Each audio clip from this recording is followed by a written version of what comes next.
for 9.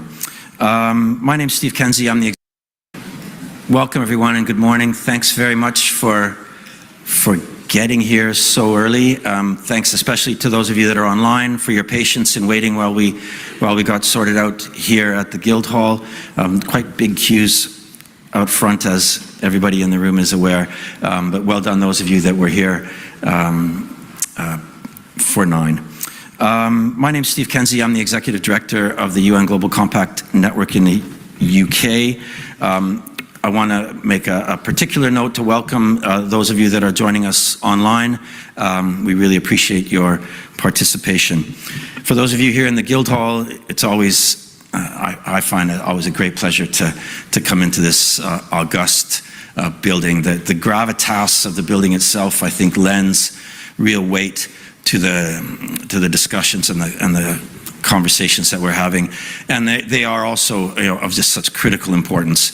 A lot of history has gone through these halls, and maybe we'll make some more today. Maybe a partnership is going to form that's going to lead to great things. So please do strive for that. Today's event is co-hosted by 2 organizations, UN Global Compact Network UK and the Science Based Targets Initiative. We come together with a shared belief that the private sector is not just a crucial stakeholder in the transformation to net zero, but also a powerful engine for accelerating it. And so, again, we want to make that real. The Science Based Targets Initiative, aka SBTI, enables companies and financial institutions around the world to align with the latest climate science. Of course, that's a moving target, a rapidly moving target, but there's no better institution to help you stay abreast of really what science demands that we do. The SBTI plays a vital role in translating that science into actionable insights and ambition, and then into accountability, and I think that's really critical. There were emissions reduction targets before the SBTI, and we all know just how much value they had. Often not very much at all. The credibility that the SBTI brings is invaluable, and I think for those of you that have made the commitment, you'll understand that fully, and those of you that have not, that are trying to justify your emissions reduction targets to your investors and other stakeholders may recognize the value of SBTI as well. The UN Global Compact is the world's largest corporate sustainability initiative. We've got 25,000 companies participating globally. They have committed to a set of universal principles for responsible business, and the CEOs have committed to operationalizing those principles through everything that they do. Here in the UK, our network organizes a wide range of programming to help our members, our participants, fulfill the commitments that they've made when they join the Global Compact. Our 3 pillars of our strategy are to inspire ambition, to enable action, and to shape the environment for sustainable business. And today's theme is ambition to action. And Climate Week is a lot about ambition. Science-based target, key is in the target, is about ambition. But it can't stop there. And we really want to use today's session to help showcase some fabulous examples of companies that are moving from ambition to action and really making the change that we have. Now, before we get stuck into the program, just a teensy bit of housekeeping. No fire alarms are planned, so if an alarm goes off, head for the doors, up these stairs or over there, and there are also toilets in those directions as well. No breaks are planned, so we're all adults here. You know what to do. Okay, and now then just to get us started. I think one of the most important aspects of today's session is to introduce David Kennedy, the relatively new Chief Executive Officer of the Science Based Targets Initiative. David's, I'm sure, no stranger to most of you, having I'm making an assumption from your accent, but I think you are a Londoner, so many of you will already know David probably for many years. He brings with him decades of experience at the forefront of sustainability transformation, a remarkable record of leading progressive, complex organizations to deliver impact. we're all delighted to have you at the head of the SBTI and looking forward to great things. And it's my pleasure to hand over to you now.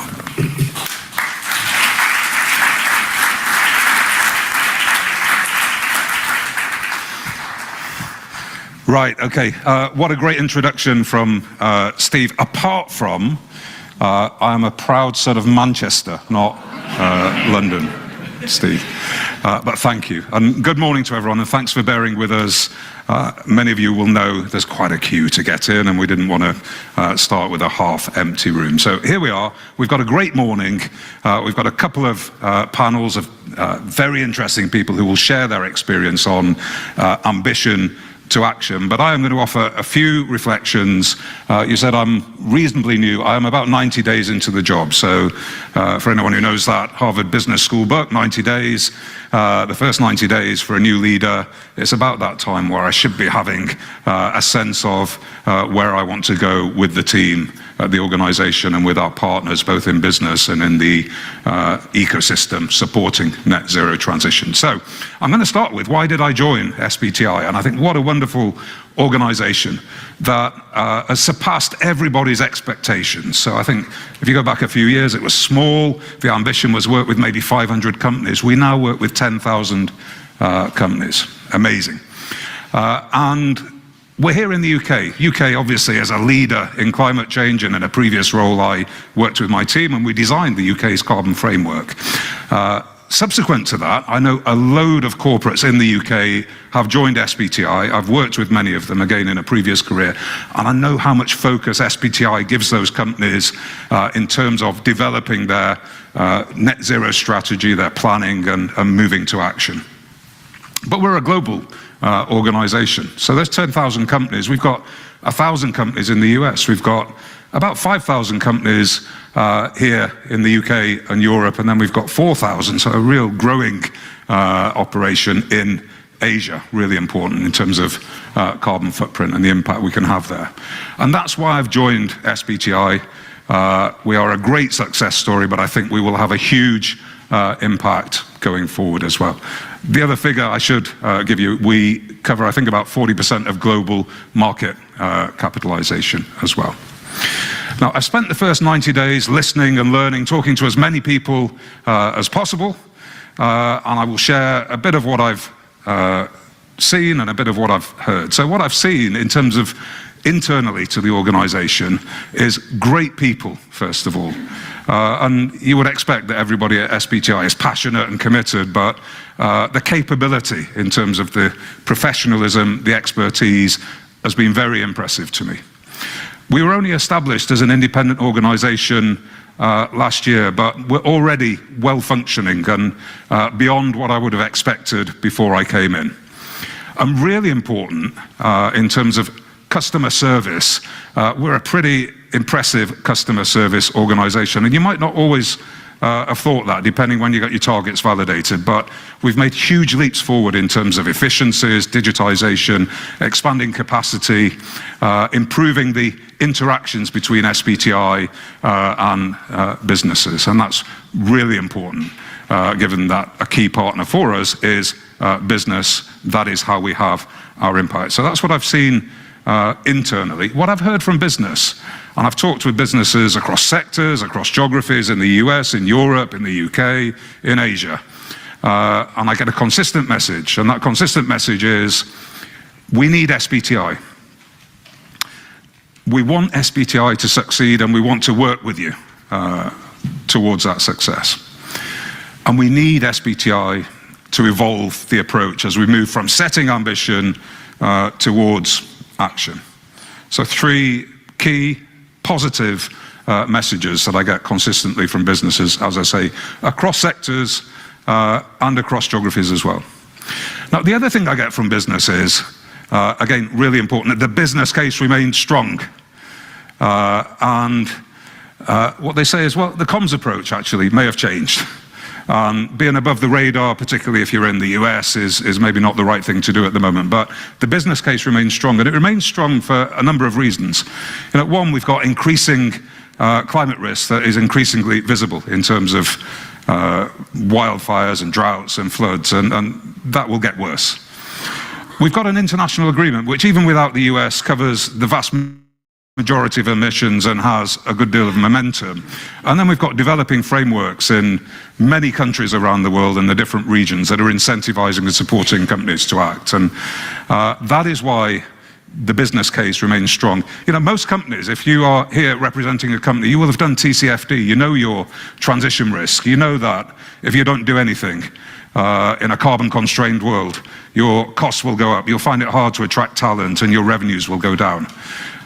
You know, that is the risk that you are trying to manage, and you manage that through reducing your carbon footprint, through signing up with SBTI, and I think we are a key pillar in that transition risk, through to action in a way that will keep your business competitive, not just now, but in the future, in a world that is going to be very different in 10, 15, and 20 years' time. So that is the business case. It remains strong, and that's good, because if there isn't a business case, you know, businesses are not going to act to do the right thing, at least to the extent that we need.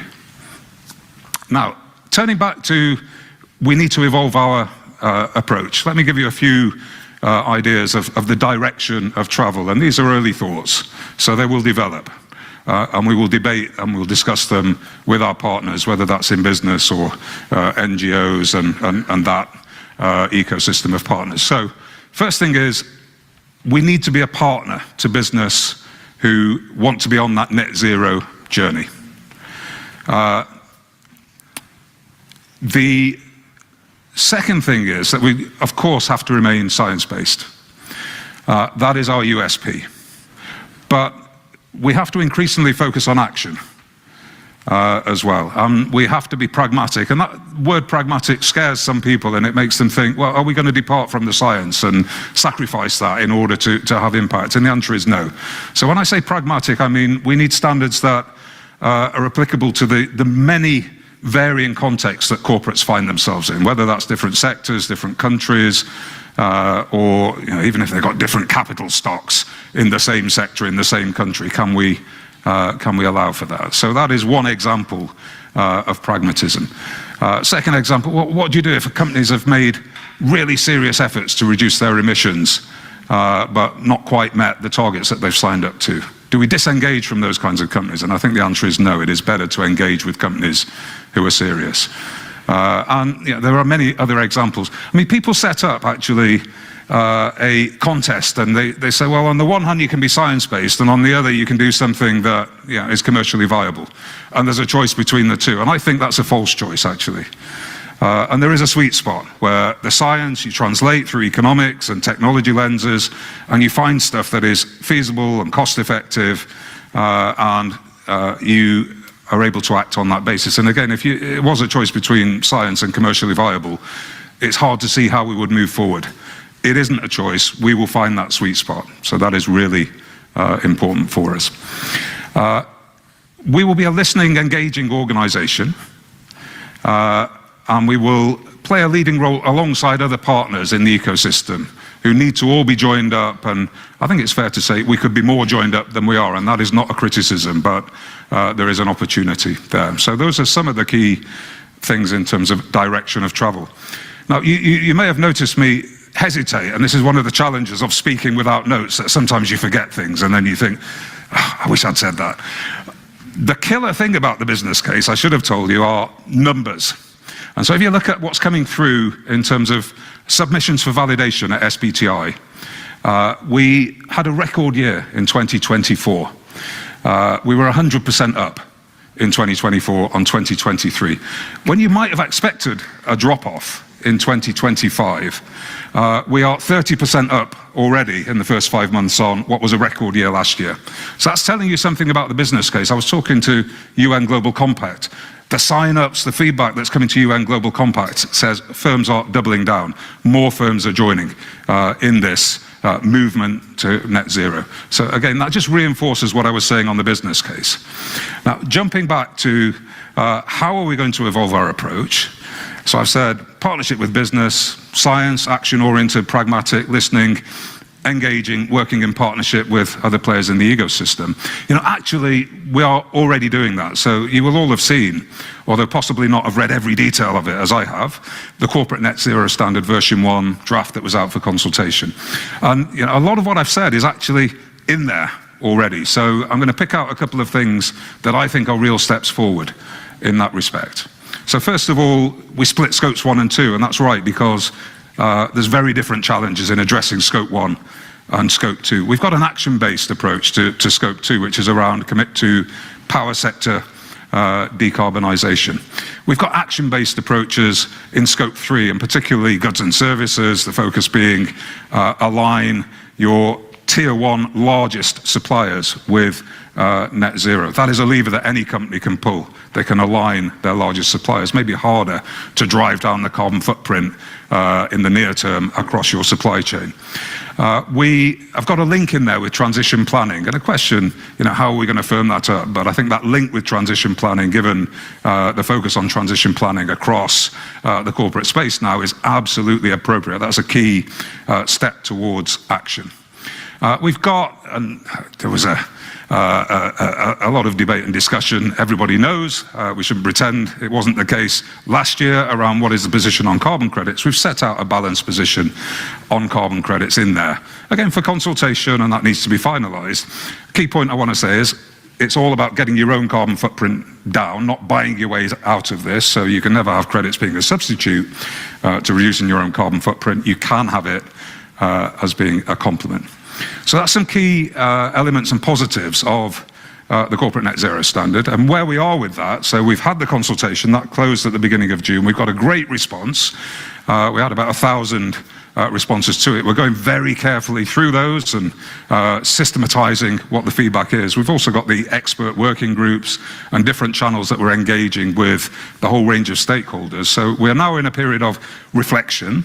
We're going to update and have a new draft, which we will consult on again after the summer. That will be a short consultation, but I think we will move on quite significantly between what you've seen and what we'll put on out after the summer. We will aim to launch that standard at the end of the first quarter next year, so watch this space.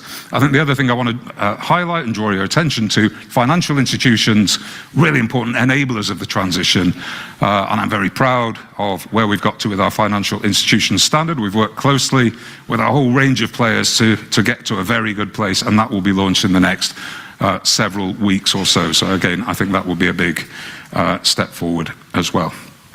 I'm going to finish by saying, look, this is a chance in London Climate Action Week.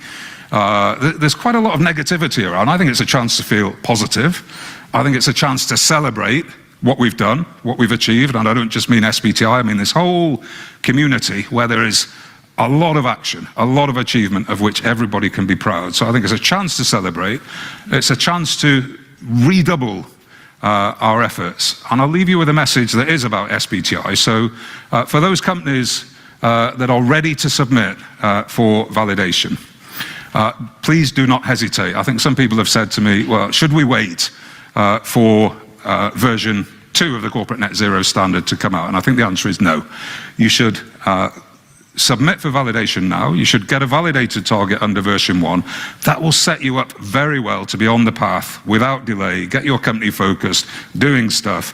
It will set you up very well to then, at the end of the cycle, have a version 2 target. And for those of you who already have a target, and that's the 7,500 of the 10,000 companies do have a validated target. The other 2,500 have commitments which should turn into targets over the next year or so. So if you have a target, my message is, look, stay the course. I know a lot of people are nervous and they're thinking, well, what if I don't meet my target? Am I going to be shamed? No, we're not in the shaming business. Can I work with SBTI going forward? What value are they to me on that journey? We will develop an approach that is of great value, supporting everybody who is serious on this net zero transition. So please stay the course. If you're not with us, please act now. If you are with us, stay the course. You are important partners. We want to keep you. We will hopefully get you signed up under version 2 as you get to your 2030 target for the next cycle. So I am going to leave it there. I hope you got a sense that it's been a very positive experience for me in the first 90 days. I am very optimistic and excited about the role of SBTI working with others on this net zero transition. The business case remains strong. That is going to lead to action, and we will play our role, as will all of you. I think I'll hand back to Steve, who is going to bring on the panel. But thank you for being here, and I hope we have a great morning.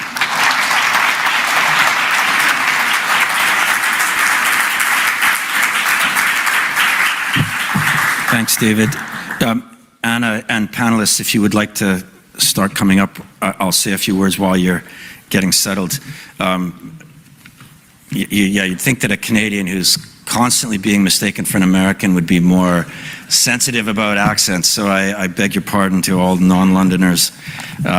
Thanks, David, for that fantastic introduction. I think you've given us all some really valuable ammunition to push back against those that want us to believe in an ESG backlash, and that positivity is most welcome.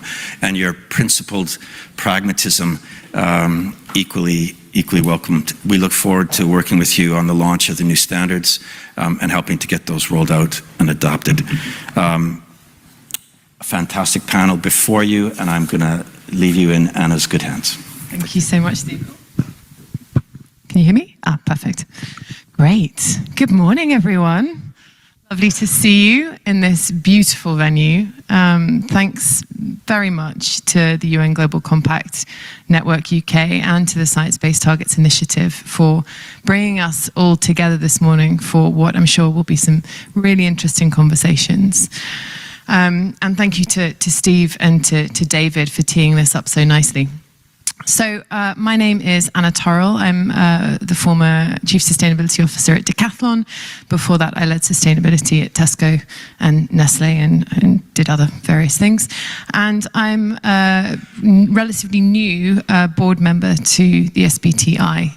And I joined the board of SBTI earlier this year for one primary reason, which is because having gone through the SBTI kind of process, having set ambitious climate targets and net zero commitments, I know firsthand how powerful they are when you start to embed and operationalize them across business.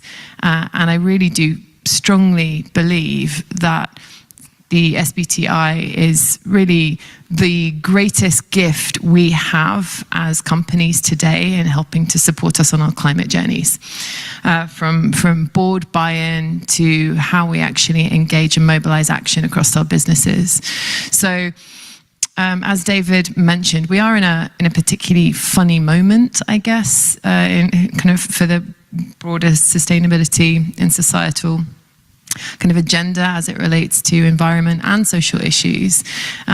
But we're not seeing a loss of momentum. If anything, we're seeing greater traction, greater mobilization. And what you're going to hear this morning in the next 35, 40 minutes is some examples from leading companies who have gone on that journey. What's worked, what's been more challenging, and actually how it's all going. So hopefully you will find this kind of either inspiring or energizing, and it might even raise some questions for you. Unfortunately, because we're a little bit tight on time, so we're not going to have the opportunity to do a live Q&A. However, I would invite you to accost these excellent panelists in the breaks if you have any specific questions. So, without further ado, I'd like to briefly introduce my wonderful panel, and then we're going to dive in. So we have, to my left, we have Simon Hensel-Thomas, who is the Global Director of Climate and Nature at the Inca Group, so IKEA, for those of you not familiar with Inca. We have Lina Sierpa, Head of Corporate Sustainability and ESG at AP Moller Maersk. We have Sonia Themaya, hopefully I got that right, Senior Director of Global Sustainability at Heineken. And we have Peter Lukesen, Director of Sustainability at Bosch. So we have a brilliant, brilliant panel. So please just round of applause for our brilliant panel.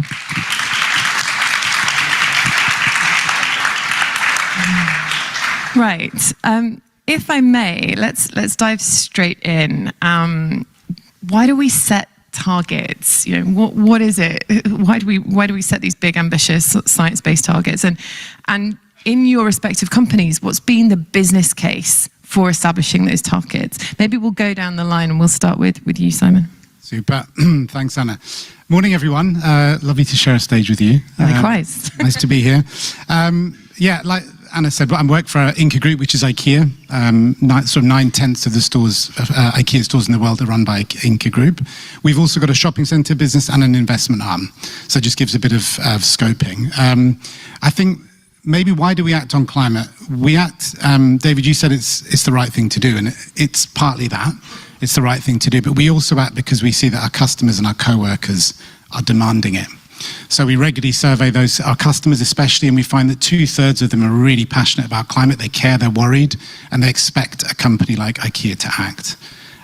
So I think that's a big driver for us, but one of the biggest drivers also is that we see this as the business model of the future. So David, you talked about the business case. For IKEA, we want to be on the right side of the climate transition.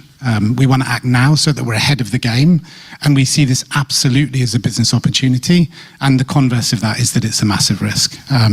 So if you ask why do we set a goal, we set a goal because it's the right thing to do, but also because we don't want to be left behind. We want to be a leader in climate change action.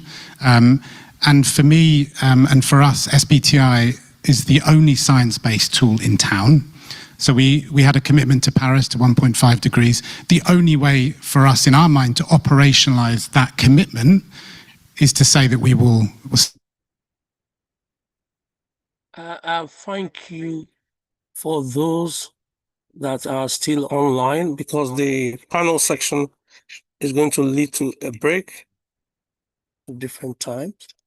And I felt everybody ought to know one fact going forward.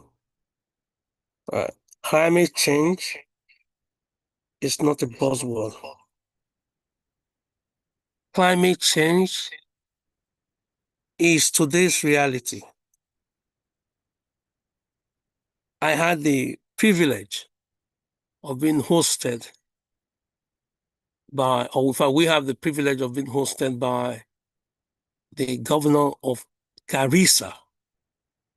And those of you that are not familiar with East Africa will think that that's a strange name, but it is the executive governor of Garissa that led us 6 hours up from Nairobi, Kenya. And on that journey, this is not imaginary journey, we saw firsthand drought. Individuals that were raised in the northeast of Kenya literally moving away because there is no water. We saw devastated and ghost towns and villages because of the drought that literally has taken over their hometowns, villages where they were born and where they would have loved to live in. They can no longer live there. But why?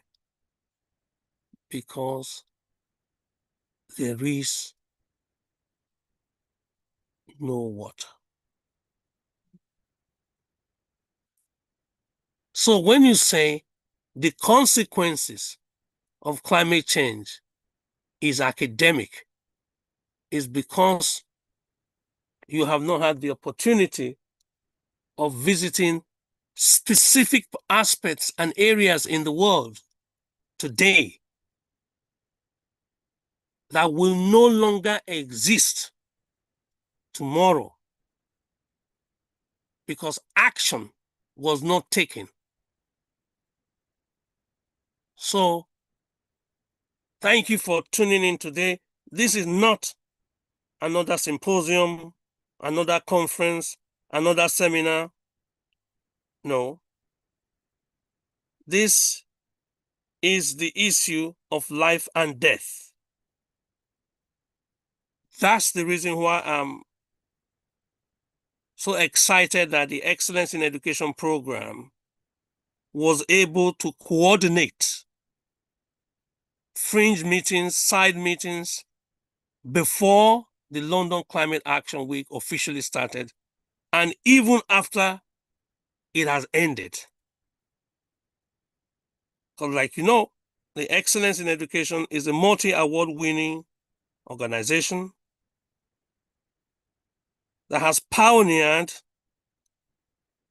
online conversations, learning and teachings, hybrid events during the unfortunate days of lockdown, and are now joining forces with the Mayor of London, not just from the sideline, because this does not, the impact of climate change has changed everything. So targeting net zero is the very least we can do. Doing another COP meeting, COP26, COP27, is the very least we can do. If you have faith of any kind, you must recognize that this generation was blessed by the Almighty with specific things on planet Earth.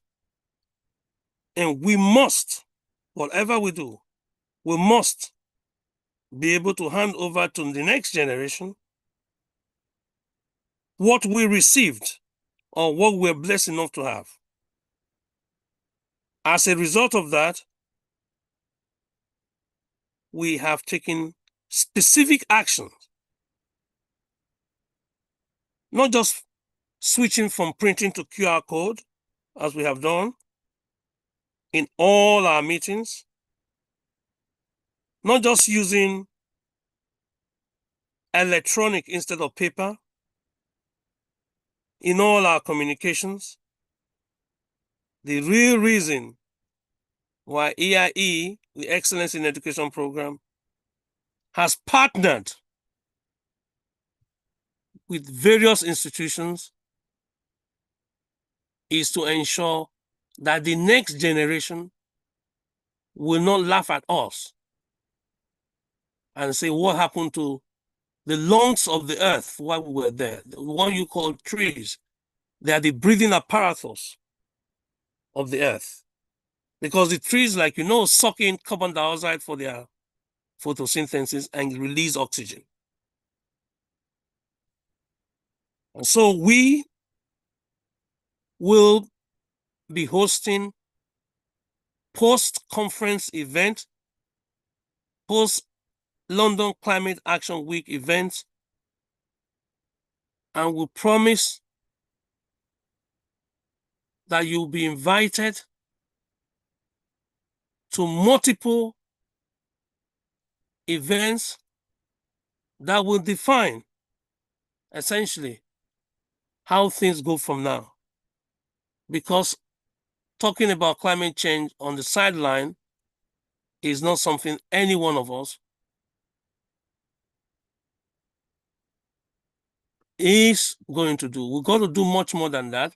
And I'll take you to go on this journey. It really helps to provide transparency, and based on this transparency, being an industrial company, we are very, very experienced in making something out of an ambition and build some systems and really deliver results. And we just have been re-evaluated, and after 5 years, I can tell it was really worth the effort. So we have now a target to reduce our scope 3 by 30% until 2030, and we have already realized 27%. That's more than 100 million tons of CO2 per year.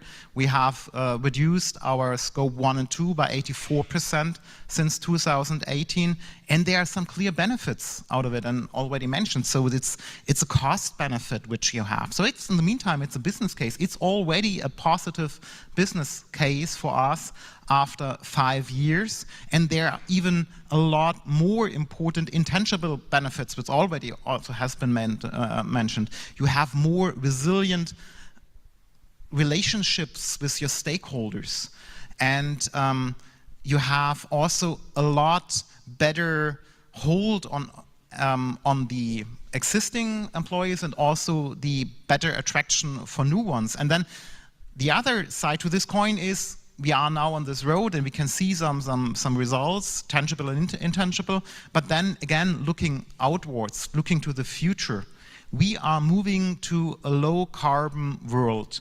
And in this low carbon world, climate action and the footprint will be as important as quality to your products. And you cannot just wait for the legislator to ask you to do something. You have to start with product design, you have to rethink your value creation and your efficiency.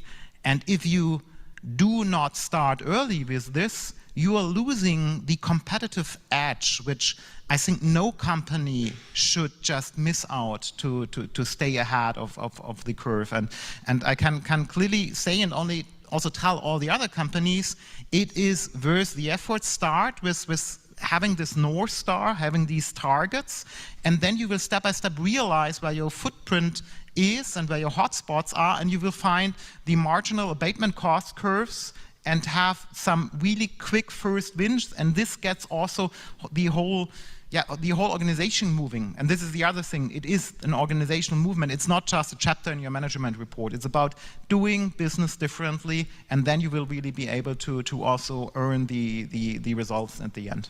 Brilliant, thank you so much. If we have any companies in the room that were on the fence about setting science-based targets, I feel like this is a pretty compelling case for why you should jump in. Just to be a little left field, I just want to throw a question at all of you regarding board buy-in. Did anyone in the process of getting, of kind of convincing the business of the business case for setting science-based targets, did any of you have any challenges with the board, or was it a no-brainer? Open to anyone? Yeah, I think maybe if we look to setting goals 15 years ago to now, then I think that the environment has changed. So, and I actually think it's a good thing, because when we set a goal now in IKEA, we want to achieve that goal and we want to operationalize it. Whereas I think when we set goals 15 years ago, it was about forcing change in society and giving a North Star. So I think there was a lot more scrutiny in our supervisory board and on our own board on not how exactly are you going to meet that goal, but can you give us some idea of your roadmaps and give us some idea of the business case, of course, but also what are some of the levers that are going to drive climate change and help us meet that goal. So I think they were all in with the why, but we needed to be much more clear on a bit on the how. Nina. Yeah, no, I mean, I can say that the board obviously rightly scrutinizes also target setting and the journey to reach the goal. As I said, especially when it comes to shipping, the maritime transportation standard, which of course was only launched in 22. Maersk, if you look a little bit back at the history here, already I think in 2019. We said publicly we wanted to set a science-based target. We had made in 2018 a net zero commitment as the first in the shipping industry, but also said at the time we did not know exactly how we were going to get there, but we knew we wanted to align to science. And so we also engaged very much with the SBTi in the development of the maritime standard. When it then came out in 22, we then also really dug into then how are we actually going to reach it. I think that was the critical piece for us. It's the target is actually given, you could say, by the methodology, but the challenge is really getting a clear baseline, getting a good inventory in place to understand, also to the point, where across the business are we actually going to accomplish this and reach our goal. And that's, of course, also where you have the engagement with the board, with the executive team, with the business owners, the product owners around the organization. So at all levels, there's going to be, a need to actually really engage people, to talk to them about how this is, how we believe this is going to be possible, how we will engage to set at different levels, also on the regulatory front, with our customers, with our suppliers, to develop the solutions, right, the green fuels that we need, etc., and the vessels themselves to sail on them. Great, thank you. Sonia, Peter, anything you want to add? I think actually for us, there wasn't so much on the why. I think the why is pretty much done now, if I'm honest. A lot of it was exactly as you said, Simon, on the how, but also on the how much. You know, what's the right number? What's the right number for our business? Do we just go with what science requires us to do, or do we go beyond? And so we made some really deliberate choices where we wanted to go beyond. So we have a goal for scope 1 and 2 to have 90% reduction by 2030. And that is ambitious, especially when you have 180 breweries. And we knew some of the answers because, as you said, we needed to have the action plans, we needed to have them costed out. We didn't have them all, though. But we wanted to set something that was ambitious as a way of driving innovation, as a way of trying to look for the right answers. So part of it for me was also getting the organization ready to deal with ambiguity. What does that actually look like? And our supervisory board are hugely supportive, but it was kind of going through that process of not the why, but much more of the what and the how, and what does this really mean for us? Great, thank you. Peter? I think what you mentioned about getting support from the board is very important for any big company, because in the end, that's where the power is. On the other hand, at least if I speak also for Bosch, it was never an issue to get support from the board. So initially, it was even really driven by our CEO in 2019 to join the Science Based Target Initiative. And we established a sustainability board meeting. So twice a year, we only have sustainability topics on the board meeting. And we are seeing that from the board, but also from the divisional boards, the senior management, they are self-nominating themselves to be part of this. Because I see also in other conferences, and if I talk with the decision makers, they realize that there is this competitive edge and that we are in a transformational phase. So my message would be, don't be afraid of your board. Most probably they are in front of it in any case. So just go for it. Just go for it. Love it. Right, we're going to talk about progress in a moment, but first, let's get uncomfortable. Let's talk about the challenges a little bit more. The challenges of how you actually operationalize and deliver your science-based targets. Because for those of us that have gone through it, we have the scars to prove it. So it would be really great if we can just hear a little bit about the journeys that you've gone on. And again, Simon, let's start with IKEA. What have been some of the biggest challenges that you've faced in operationalizing your targets, and how have you overcome them? Yeah, super good. Many challenges, as you know, Anna. I think maybe just a framing. So we've managed to reduce our climate footprint by 30% since the baseline, and that's against a backdrop of increasing sales by around 20%. So we are making good progress. What I notice is that a lot of that progress in the beginning tends to be low-hanging fruit. So you mentioned energy efficiency, it's an easy win, that feeds in. Renewable energy sourcing, that also feeds into that 30%. I think we're now into what I would call harder to abate, and the hill gets steeper. I think one of the biggest learnings is transitioning the sustainability team from being evangelists to solutionists. Because in the beginning, it's all about, guys, we need to take climate action, we need to set a goal. But the minute you need to operationalize that goal, you get into hardcore change management. And I think we then have questions around what is the competence within the team. Do we have change managers or do we have climate scientists? So I think that's been a really, really big learning on pivoting the team to really focusing on action and implementation. Something that's really helped with us is operationalizing the goal within business plans, because then the business needs to deliver that, not the sustainability team. We've also made our country managers, so when you're the head of IKEA in France, you're also the CSO in France. So giving that accountability and responsibility in the line organization. And one other thing we've done is we've set value creation goals where we say climate is at the same level as revenue.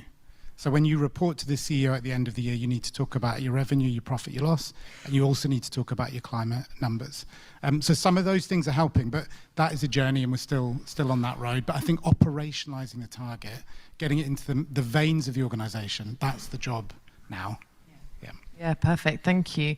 And that resonates. When I was at Decathlon, we did something very similar and actually really targeted the finance function and embedded climate targets into the finance function, so that using training and capacity building, finance managers, wherever they were tracking both, the P&L, the bottom line, and performance against carbon, which is incredibly powerful because they often are the guardians of the data. So yeah, absolutely. And I'm going to steal that line from evangelists to solutionists. So thank you. Lena, tell us a little bit about the challenges of actually doing this within Maersk. And you've talked about, you are a hard to abate industry. This stuff is hard. Yes. How do you, bear with me, but how do you turn the tanker on climate? Sorry, it was bad, I know. I couldn't help it. Not the tanker, but the container liner. Well, yeah, sorry, container. But, but I think just also to put some perspective on it, and again, I don't want to scare people, but Maersk is a very large global company, so bear in mind, very, very large, complex organization. But the process just to set the target, as I was mentioning before, in terms of setting this inventory, for example, right? So this involved getting an overview of 4 billion lines of data. It took, there were 6 FTEs involved over 4 months, and 40 stakeholders around the organization. So it's a massively complex exercise. But it also then allowed us to move to, we now had 85% of our scope 3, for example, with activity-based data, right? So getting a much granular understanding, actually, of our footprint is also one of the values of doing this complex exercise. What we also then try to do, because some of the challenges I said in terms have to do then with, to the point also of getting it to be something that is understood by people, that they can take ownership to around the organization. Specifically to the target, what we did was, for example, to also try to translate it into product level, you say, targets, or communicated sort of to say, to reach our science-based target, how much does this mean in terms of the percentage of green fuel that we need to, that we expect to be able to, or need to procure, the green moves that we need to make across the organization. So in that way, translating into the language that resonates with the people who actually, in their daily business and daily decisions. And I think that's really important. And one of the very important, I would say also, changes that Maersk made a couple of years before then actually getting to set the specific target was we actually decided to embed the responsibility for decarbonization with a dedicated team embedded within the business. So it's really, to echo this point about it is about moving from being those evangelists. We still, some of us are absolutely evangelists, but there has to be a very pragmatic focus, an operational focus on creating the solutions within the organization and in the ecosystem beyond. Because I would say the main challenge that we still face is, of course, that we are critically dependent on the external ecosystem in terms of we need access to green fuels, green energy sources at scale. That is also hampered by geopolitical challenges, by inflation, by everything that's going on in the world. We're mentioned a couple of times regulation as well. Great, thank you. I don't know if you heard as you were speaking the audible gasp from the room when you mentioned 4 billion data lines. Sonia, tell us a little bit about the challenges that Heineken has faced in implementing its targets. So we didn't count our data lines, and now I'm really pleased we didn't. For us, I don't know how to say this, but setting targets, I hate to say it, is the easy bet. Operationalizing it and making it live and breathe is the hard bet. And there's 3 things I just want to give you a sense of to bring it to life. The first thing is we really need to establish the right foundations. And you've heard it from some of the people. It's about really embedding this in the business. I have a very small sustainability team. I like keeping it that way. So frankly, we had to be really clear about what are the roles and responsibilities, what's the governance around this. So we are really clear. We in corporate affairs, we act as orchestrators of the process. With your annual planning process, your strategic planning process, so you're doing both the short and the long term. And we also integrated it into our long-term incentive plans for our senior managers. So 25% of that LTIP, as we call it, is sustainability linked with 3 KPIs, one of which is carbon. And it's just a way of reinforcing the message and saying, actually, you know what, we need to have the right set up to do it. We need to be able to fund it. But the last thing in terms of complexity is if you're going to decarbonize your value chain, you're working with lots of different actors at the risk of stating the obvious. Your suppliers, your customers, your consumers, and it's all about partnerships. Partnerships are absolutely key. We're not going to decarbonize and meet our goals on our own. So it's really about how you're very intentional in the partnerships that you need to have. So for us, Scope 3, there are 4 key things that make it up. It's packaging, it's agriculture, it's logistics, it's cooling. So we're really clear to our suppliers about what is it that we want them to do. We want them to set science-based targets. We want them to report on progress. We want them to move towards renewable electricity. But it's not just setting the expectation. It's the enabling factors. So we're part of something called LCAW, which is a way of training up suppliers. And a lot of over 70 of our suppliers have gone through it and have gone through the process of setting science-based targets. We have set up an alliance called Refresh for beverage suppliers, along with Coca-Cola, Diageo, and others, where really, pretty competitively, how do you look at providing a platform which allows our suppliers to access renewable energy? So, yeah, I think this isn't easy stuff, but we're not going to do it on our own. And we need to look at how do we partner with the right players within our ecosystem, but also outside to really get this to work. And a lot of the other challenges, the external challenges are really real. Regulation doesn't always work in our favor. So for us, if you look at it for our operational footprint, electricity, we kind of have the answers.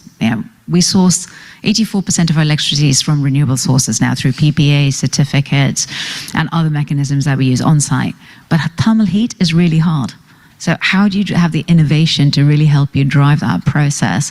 How do you partner to find it?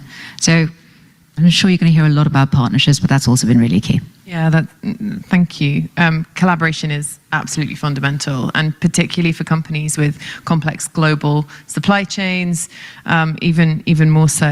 And ultimately, climate is a pretty competitive issue, right? So fully agree with that. Peter, Bosch, tell us about your challenges in... Yeah, and I can only add to that for us, exactly this is the topic. It's a Scope 3 upstream, because frankly speaking, Scope 1 and 2 was rather easy. So we have more than 200 locations globally, and with some residual compensations, we are carbon neutral in those 200 locations since 2020. So this was an easy first step. However, having tens of thousands of suppliers in all different areas, because we are basically supplying everything.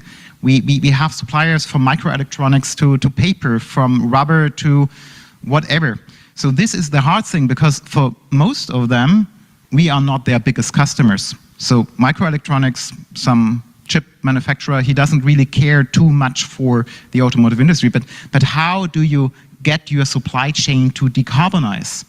And there our biggest lever in the end is that we also help our supply chain, first of all, to understand their footprint, because in the end, everything starts with transparency. So early on, we started to be one of the biggest promoter of CDP reporting. So this year, our target is to have 5,000 of our suppliers joining CDP reporting. And then once they have done this, to also set their own science-based targets. Another thousands of companies having science-based targets just means that throughout the supply chain, you get, on the one hand side, and this is important, data, which you need for your own carbon footprint, because your supply chain is not only part of your footprint, it's also part of your solution. This is very important. So you get the data, and we can see, and this is one of the big driver of our reduction over the last 5 years, once you have the companies joining on this road, having the transparency, understanding their marginal abatement cost, they will reduce their footprint. And then, of course, you can just add to this, and we also have started, we will make the carbon footprint and according targets also part of our sourcing strategy. So companies which do not work on this, they can still offer something, but they will get a malus.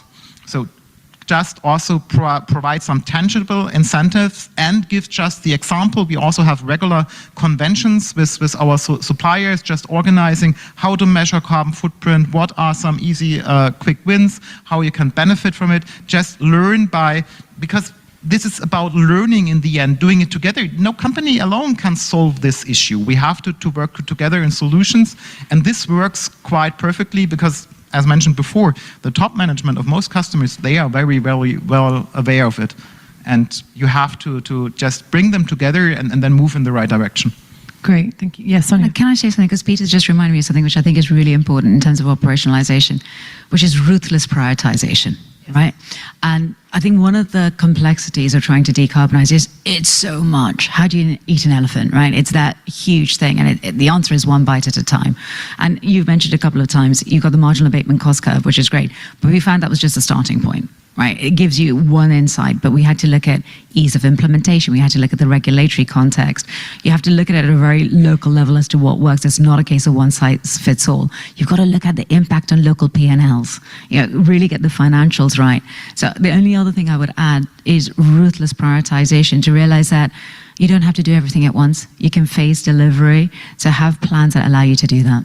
Great, thank you. Lena. Yeah, I just want to echo that. So it's so important. And I think that also want to tie back to David's point about the pragmatic approach, because I think that is so important also looking ahead, that's really in focus also for the SBTI, but for all companies that want to continue on this journey, as we have here, representatives here on this panel. And I think this is such a good point, and maybe just to inject my own view on this, it's often said that you can't let perfect be the enemy of the good, but it is so, so true when, as companies, you are trying to operationalize and deliver on these climate targets that are inherently dependent on so many other moving pieces. And it can be, and this is why I'm saying it and not inviting the panel, because I don't want to put you on the spot, but it can be incredibly frustrating when stakeholders in other spaces kind of critique how you are doing in tackling the climate crisis and delivering on your targets. Because to the points that we've heard, we have to navigate through a working business that is moving and being buttressed by headwinds, such as regulatory shifts, such as commercial pressures, such as changing consumer demand. And you're constantly in a state of adaptation and movement. And so this broader change process that we are taking our organizations through is not being done in a vacuum. And it's really important, I think, to consider that, because if we lose sight of being pragmatic, practical, and prioritizing, and we go for that perfect shiny thing, then we run the risk of just failing in the process. Okay, I would like to just move us into a space of kind of the how it's going, the successes to date. But particularly, I'm going to ask you to a particularly framed question, because you are all corporate leaders. You have all been on this journey for a number of years, whether it's science-based targets or it's predating that. So I'd like to ask you personally and organizationally, if you knew what you know now, would you have done it differently when you first started out? We'll start with you, Simon. I'm not going to sit next to you next time. You can pass it. You can pass the back if you want. I think just very quickly on the prioritization one. So 50% of the IKEA footprint is in materials. So honestly, if we solve that, we solve everything. 5% of the IKEA footprint is glue in our products. So when you break it up that way, I think it really... what would I do differently? I think... I mean, we've made good progress. Like I said, 30% reduction. I think I would probably have gone quicker earlier with operationalizing. I think there was a tendency maybe that we waited too much for perfect data. So one example is in our non-product procurement, where we're making good progress. But there we're waiting for better data because we have a spend-based data methodology. And I think there we could probably have moved to action quicker because we know what the big levers are. It's steel, it's concrete, it's the big high-emitting sector. So I think maybe moving quicker on the big categories first rather than waiting for the perfect data would be one. I think IKEA's invested 4 billion in renewable electricity now through Inca investments, which is a lot of that is not going back into the IKEA value chain. So we're actually a medium-sized energy company now, and we've committed to 7.5 billion by 2030. I think we have more wind farms than stores. I think if I could do that differently now, I would maybe connect. What we're now trying to do is connect that back into the IKEA value chain. So we're 98% renewable electricity right now, but a lot of that doesn't come from IKEA wind farms. So how do we move from more a market-based accounting to a location-based? And you see some of the big tech companies doing that now with 24/7 accounting. So I think making that connection with our assets and bringing that back into the IKEA value chain would be another one. Great. I see a red number there, but I think Thank you. that's for us. No, I think we're good.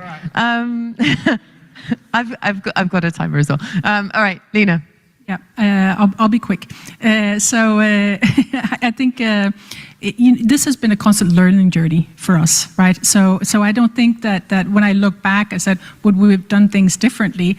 I think it's a difficult question, actually, because we've learned so much on the way. And of course, with all the knowledge that we have now, it's a little bit unfair to say, right, that we would then have done things differently, because at every stage, we kind of take learnings with us and then we adjust. So as I said, in 2018, we thought the big problem was going to be, what are the technologies that are going to get us to zero? We found out that was not the problem. The technologies were there, so that's one example. And then we, move on to other challenges. Now there are actually, vessels sailing on the water that can sail on the low emissions fuels, for example, and that's something that we're all immensely proud of. So I don't think it's possible to say we would have done it differently. I think we just have to build in that capacity to adjust and change along the way, and of course that then gets to the point where sometimes that's a challenge to be able to explain to external stakeholders that that's not stepping back in any way, that's progressing. Great, thank you. Sonia. Oh, what would I do differently? If I had a crystal ball back then, I think it's similar to Simon. I wish we'd acted sooner without perfect information. And I think, we took a lot of time to get the right information to understand where do we act, how do we act. And actually, some of what we're implementing now, we could probably have started a bit earlier. But the benefit of taking a bit of time means that you actually bring the organization with you as well. And so I think it's always that balancing act between how quickly can you act, do you have the right people aligned to do it? And actually technology for us is a really interesting piece, because technology hasn't moved as fast as we thought it would. And it's not as cost effective as we thought it would be by now. There's a lot of talk of hydrogen, not really happening. So, I think there's that balancing act that you have to play, which is how do you act with the best information that you have, while you're making progress, because that's the key thing for me. You've got to recognize that you want to keep making progress. But yeah, the one thing would be to act sooner. Great, thank you. And finally, Peter. Well, of course, if you look to the past, then there are always decisions or projects which haven't resulted in what you expected, and you could have done this differently. On the other hand, I wouldn't have done it really differently, because in the end, we allowed for a lot of enthusiasts also to act early and to act fast. And if you do this, then of course there's failure, but this is a really valuable learning experience. And it was already mentioned, don't wait for any perfect solutions. There will never be any perfect solutions. Just go on the journey and be open to the learning experience. And then you will have the results on the way. And don't get annoyed because something hasn't worked, because 80% has worked. And this is the results which in the end drive the organization. And again, be open for failure. This is an innovation process. And then you will drive the change. Brilliant. Thank you all so much. We're going to leave it there. You all give this brilliant panel another round of applause for their wonderful contributions.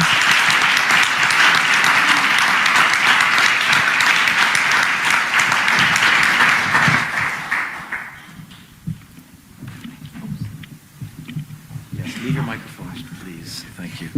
Thank you, Anna, Simon, Lena, Sonia, Peter. That was fantastic. It's always a pleasure to hear the real experiences of the people at the at the coalface as much as you guys from your lofty perches are at the coalface. Lots there to take away. Evangelist to solutionist, I think, is a keeper for many of us. I think that feels really in line with our ambition to action theme for the day. So really like that a lot. Finance is your friend. Makes me think of Shark Tale. Was that fish are friends, not food? But that's an area that we're doing a lot of work as well. At the Global Compact Network, we're doing a series on engaging core functions in sustainability, making it more clear to your colleagues in procurement and finance and marketing and legal that sustainability is their friend as well and can help them achieve their goals. Next event in that series in September, if you want to know more about it. Please, next panel, Pendar and panelists, do please take your places. We still have all of our microphones. The backs of the chairs, I think. Our next panel, as you see on the board, I'll let Pendar introduce them, but we're going to be hearing from some financial institutions which are so essential, obviously, to the transition that we need to go through. Critical role to play for themselves in aligning their investment portfolios with ambitious climate goals, managing transition risk, and of course ensuring that capital is flowing where we need it to flow to enable this transition. Without any further ado, Pendar, over to you. Thank you very much indeed. It was already going to be a super exciting panel. It's become even more exciting by Denise trying to make it to London from Paris since last night, and she's about to come into the building. So she should hopefully be joining us right at that, which is fantastic. I'm very excited about this panel. So when we reflect on where we are now, 2025, SBTI is now 10 years old. In 2015, we had one company that had been validated by SBTI. In 2016, we had 7. Where we are now, we are 8,200 companies that have been validated by SBTI around the world, and another 3,000 further companies committed to set science-based targets, including 165 financial institutions, which are, some of them are the kind of the who's who of the financial services industry across 30 countries.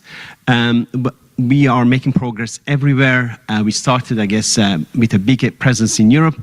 We've kind of expanded a lot to Asia. I mean, Japan is our #1 country. China is supposed to be our 4th largest country in terms of target setting, which is all really good, particularly given that Asia is 58% of global emissions. Across the names that have set targets with us, we have, for example, 60% of FTSE 100 as at the end of last year. In terms of US, 201 of the S&P 500. So some of the largest companies have managed to set targets with SBTI.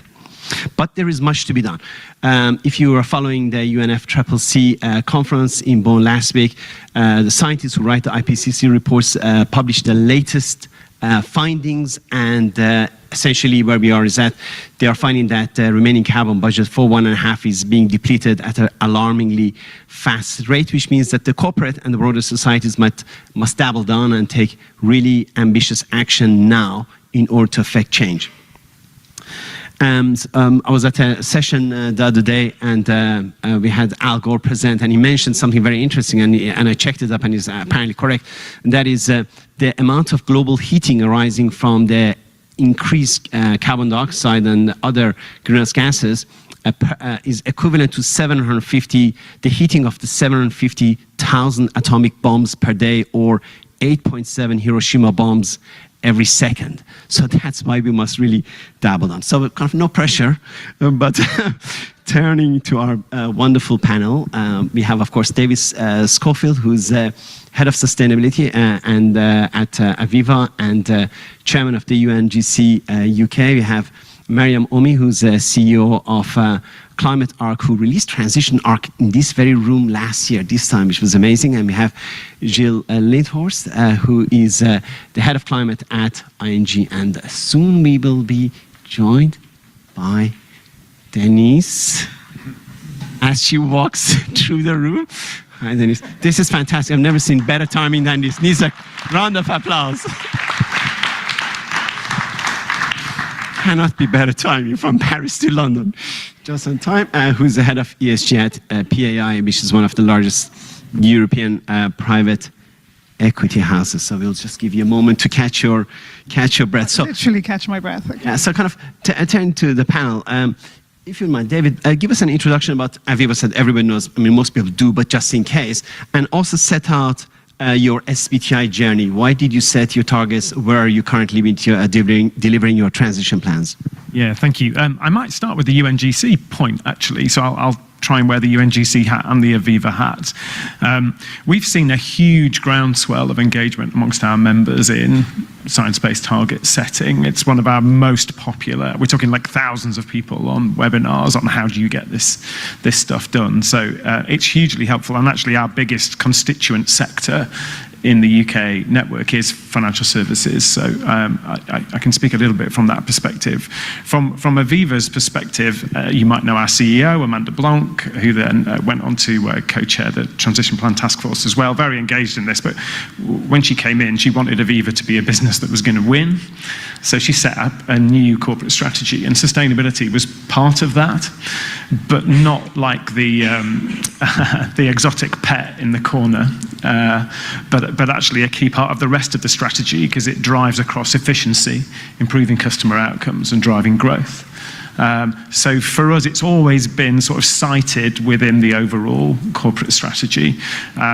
I think we were quite clear in our comms, and communicating about this stuff is one of the tricks, particularly now when it is so tricky. But being able to say, we haven't got perfect clarity on this yet, but if we wait till we've got that, it will be too late. So we're starting. And we set out an ambition to be net zero by 2040. That's punchy.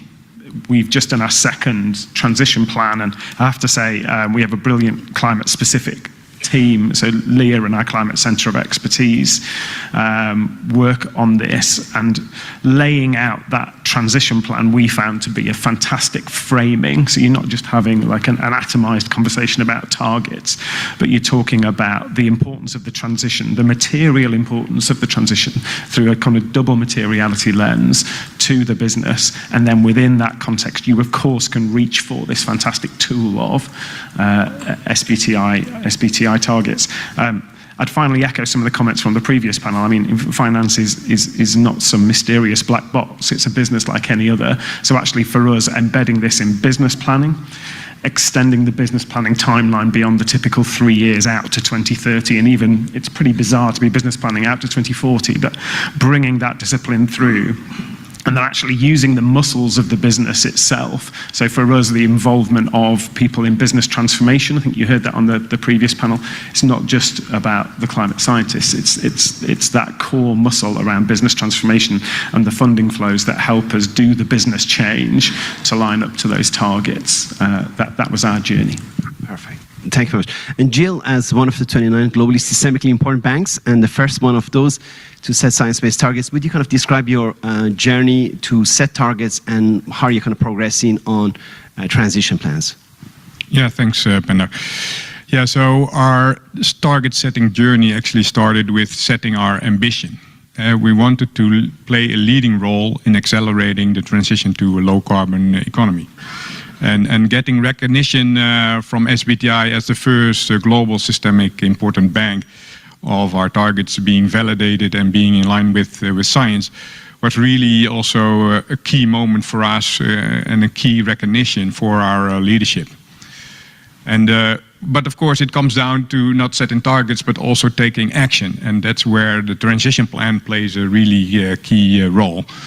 And in our transition plan, which is actually also now required by our regulator to have these transition plans in place, both from the risk side as from the opportunity side, we focus a lot on the clients we finance, of course. We have many hard-to-abate sectors in our portfolio. And we started to collect the transition plans of those clients. So 2,000 of our largest clients, we have collected their data in a tool, and the key account managers, so the relationship managers, are owning this data, and we have trained them to speak with our clients on their transition. We monitor the progress of those clients, We ask also questions like, what are your emissions over historic emissions? What are your targets? Have you set science-based targets? What are your actions and how is your governance? And we take this type of data really at the heart of our organization to help our clients to bring down emissions, to help them finance new technology, infrastructure, to enable the transition to a low carbon economy. Perfect, thank you. So, Dennis, I hope that you've caught your breath a little bit. Excellent. It would be great to hear about your journey at PAI in terms of SBTi and setting transition plans to deliver your ambition. Very well. Well, good morning, everyone. To start off, just at PAI, what I do is I lead sustainability transformation for the portfolio. Our portfolio essentially has companies such as, Frenary, which does ice cream, so Häagen-Dazs, you can think about Drumstick, Extreme, but quite varied, and this is important because decarbonisation journeys are different. So everything like that to, for example, Interflora, Tropicana Juice, etc. And we're a full buyout, full control private equity firm. So the moment of clarity for us, I would say, came in various board meetings and various meetings with management where we realized we weren't only talking about reducing emissions, we're talking about competitive advantage. That was when the penny dropped. And I'd say that from our commitment, essentially what we're doing in terms of the delivery, because as a private equity firm, our commitment is a target of targets. So we've committed to 42% of our invested capital, so the companies that we own and run, having their own targets by 2029. Because this is where the bulk of our emissions are. They're not in the scope 1 and 2, which is the same for most of you, I imagine. In terms of delivery, how do we intend to do this? I've already talked about how different our companies are. And there are three ways, I'd say. The first is internally. So we essentially have created, and I believe we were the first PE firm to do this, an internal carbon pricing mechanism. And so for every company that we are looking at buying during due diligence, we are now contemplating, analyzing carbon as a potential liability. And so we're costing out what it would take to decarbonize those companies even before purchase. From acquisition, which is the second lever, we are, I would use the word, empowering portfolio companies towards this goal. And of course, empowering, you ought to bring them along in a way by offering what can help. And this is the third lever, which I would say is the expertise. So we are offering support, myself and my team, working with the CEOs and the management teams, investment teams, to bring to them either internally or externally the technical know-how and the access to financing, etc., that it would take to make this happen. I think just to reiterate, the breakthrough has been value creation. The recognition that companies that are mature carbon-wise are more resilient, they're more efficient, and more competitive. And what that actually means in practice is that we will have companies that essentially have greater access to capital, more appeal to attract the right talent, and more competitive. Interesting. So, potential impact on valuations if you consider carbon as a contingent liability. So it makes acquisition discussions quite interesting. It's a very different conversation because it's not only what's good for the planet, this is the future. And that's what future-proofing is for us, because you're preparing those companies for exit. Excellent, thank you. Mariam, turning to you as an ecosystem super connector and data integrator within the ecosystem, how is Climate Arc kind of supporting the broader decarbonization journey of financial institutions and the broader economy? Thanks, Bender. Yeah, so I mean, my background is also investment management, so engaging with hundreds of companies globally in different jurisdictions, different sectors. I could see that the money was moving, but it wasn't moving fast enough and it wasn't being localized enough. So Climate Arc was really driven out of that, arguably a frustration, to see the action on the ground. So I love the word super connector. Thank you so much. We're going to use that. But we're really trying to understand what transitions are happening. And as we heard from the last panel, the transitions are messy. It's not a straight line, even if science says so. And we need to capture this information, and the companies that are moving in the right direction have to attract more favorable capital. So we want to build that tool to help all the financial decision makers, whether it be the CFO of corporates or their financiers, whether it be banks, insurance, or investors, to have that information to move forward the transition that is messy, that's murky, it's a different shades of green, and then move us forward in terms of how to actually decide action on money, which is where things happen. So that's what we are trying to do with a tool that we launched last year called Transition Arc. But everything is done in partnership with partners like Science Based Targets. So we have been fortunate enough to also fund Science Based Targets, a financial institution methodology framework. And so hopefully we're going to see a lot more of kind of action points for financial institutions. Particularly in our case, we funded the underwriting part of insurance, which is a really underserved part of the financial decision-making process.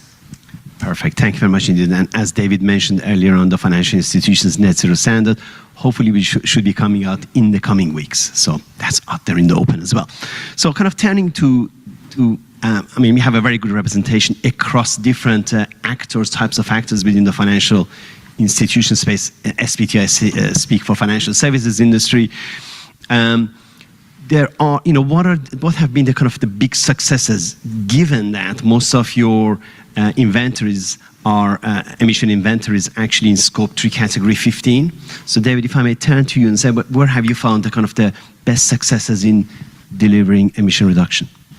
I mean, again, from an SBTI perspective on the UNGC level, I think people are really finding the tool useful in terms of expanding the portfolio coverage, so going beyond the more straightforward asset classes and expanding that, and using the temperature rating tools.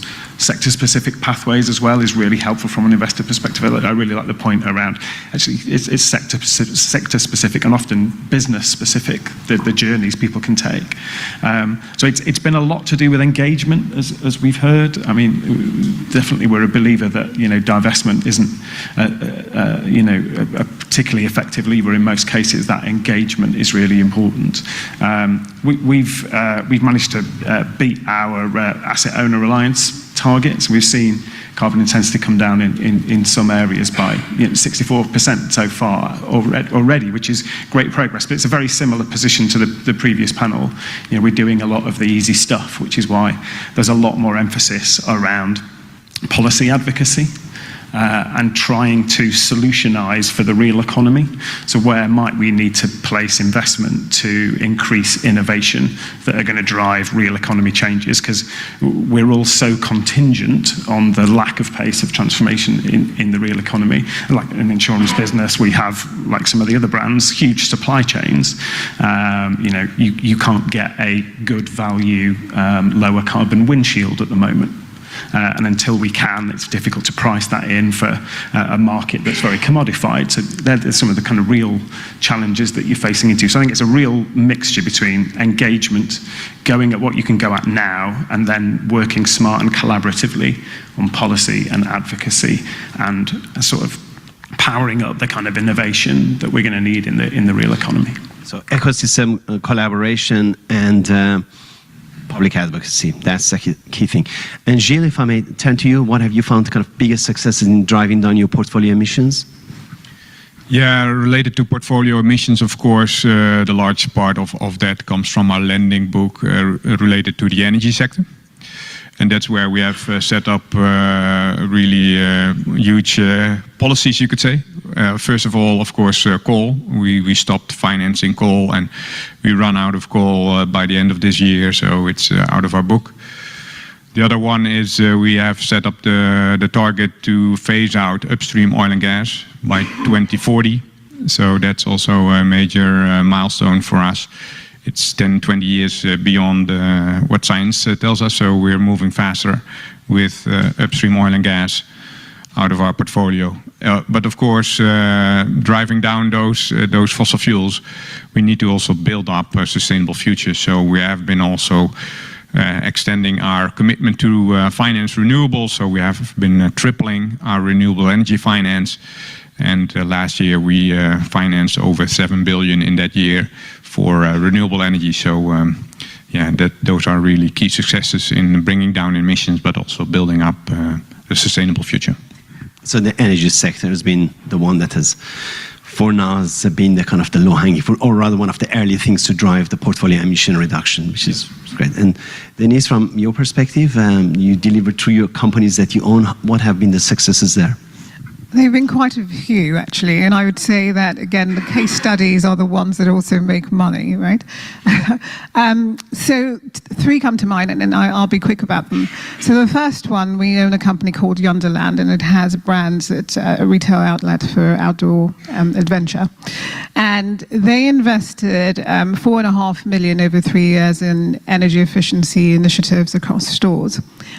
That one investment essentially has brought about annual savings of 2 million each year. In other companies, so we own another company called EMG, which is a broadcast media company that does everything from UEFA, FIFA to royal weddings and Eurovision. And they moved live broadcasting remote. It's like magic, actually, if you see this. And just by doing that, they have reduced, of course, the logistics, accommodation, bringing the people on site that would normally be, working on the AV, etc. And through that, they have reduced around 7,000 metric tons of CO2. And to put that in perspective, of course, an average passenger car is 7 metric tons, so you can do the maths there.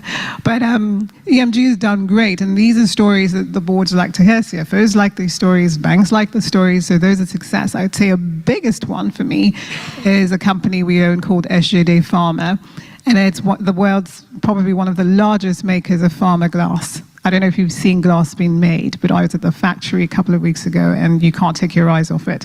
The amount of heat you need to create glass is phenomenal. And of course, it's a hard-to-abate sector. So SJD are doing 3 things. One, they're being really innovative around lightweight glass. But of course, who wants to have lightweight vials that break for cancer, medication, etc.? The quality remains the most important thing. And so recycled content is pretty limited for this reason, regulation-wise, which sometimes doesn't work with decarbonization. But by just including 10% of recycled content, they can reduce 60% of emissions, which is pretty remarkable. And then the third layer, which is the most exciting, is the hybrid furnaces. So they're moving from gas to electricity, or a mix of, and hydrogen they're trialing out as well. And the results have been phenomenal there as well. So that I would say have been really good examples of companies have chosen SBTi for the rigor and of course for the credibility. It sounds like figuring out where energy efficiency can be found and actually making the investment case and actually doing the investment and then benefiting from all the savings that come from that. So it's good business sense. Now turning to challenges. And David, I don't know if you want to wear a UNGC hat or the kind of Aviva hat, but what have been the biggest challenges that you see in delivering portfolio emission reduction? I'd probably go back to a couple of points already raised. So the data point is absolutely critical, that availability of quality data. We're all contingent on that. And those real economy shifts where the kind of stability in a policy environment that can give investors confidence to invest is so important. And hopefully we're seeing more of that now. I think from a UNGC perspective, deciphering the signal from the noise. There's obviously a lot of sort of cultural noise around this space, but the signal we've heard is quite clear. We actually had our AGM last week and we heard business leader after business leader say the material issue, the underlying reality, which is why science is so important, science-based targets, has not changed.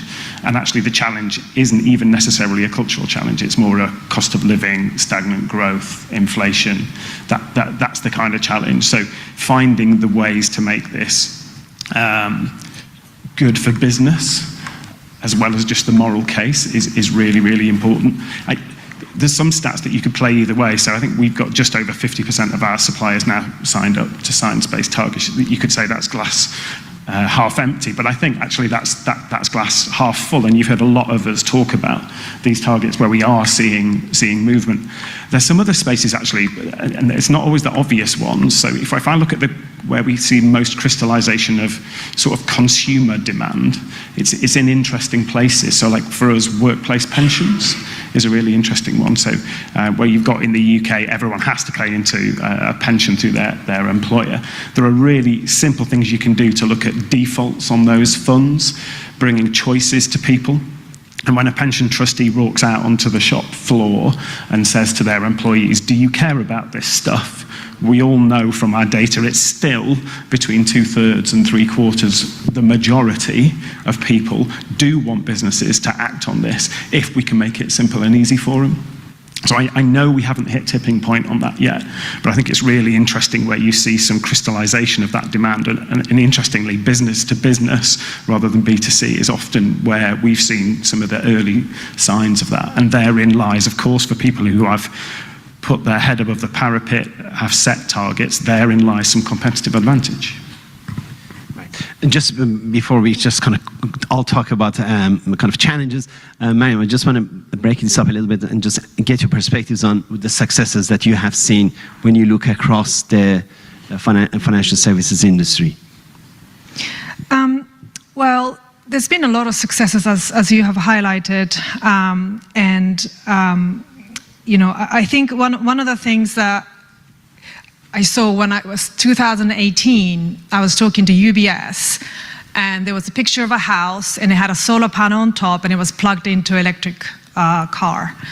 And I said to UBS, is that possible by 2025? And they said, absolutely, technology is there. If the price comes down at the rate that it is now, it's possible. Now, you can argue whether it's happened or not. Maybe your house doesn't have that. But I think it's very possible today, and I think there are a lot of financing that has gone into those solutions. And my mother is Moroccan, she lives in Morocco, she doesn't have that yet, but this concept is not new, and they are thinking about decentralized energy solutions and thinking about electric car as a cheaper option to run. And so I think there are a lot of successes that have happened in place that we probably haven't accounted for. But I actually have a longer list for challenges, so I'll come back to you on that one. So okay, you've taken a breath, but that sounds like increasing investment in transition finance and climate solutions is driving down per unit cost, and that is kind of is a reinforcing circle in a way. So kind of going back to challenges again, Jill, your perspectives on what is kind of difficult to decarbonize lending portfolios in particular. Yeah, good question. So, yeah, next to long-term robust governmental policies, that should be clear here, and also data challenges, I want to highlight the challenge of upskilling the organization. We are a really global bank with 60,000 colleagues. So bringing 60,000 colleagues along in this journey is really a complex exercise. And you need top leadership commitment for that, but you need to also have all types of training tools, training platforms to bring them along, and they need to tell also their story, this story we have, to their clients. So yeah, we invested a lot in upscaling our organization to bring our story across to our clients and to the outside world. Right, so it sounds like it's a whole of organization change that needs to involve all of the employee base, because everybody kind of touches the kind of emission reduction in some way, in their own way. So kind of, Mariam, going back to you and your perspectives on the challenges now. You said you had a lot. A long list. I'm going to try to reduce it, but I think it just speaks to a lot of the pain points that we heard just now, but also in the previous panels. I think just speaking to targets, which is obviously what this is about. When you set a target, and then obviously 3 years later you're reporting on that, a lot of underlying assumptions change. And we haven't quite built a really good tool on that. So obviously the carbon budget would have changed, in terms of your business would have changed, the benchmark would have changed. And so we are literally cobbling billions of data to think about what that target kind of accountability mechanism should look like. And also what we heard is that your actual result doesn't come in GHG units. It comes in the capital, it comes in the units of products that you've sold. How do we translate the things that happen in the world which doesn't happen in emissions units into emissions impact?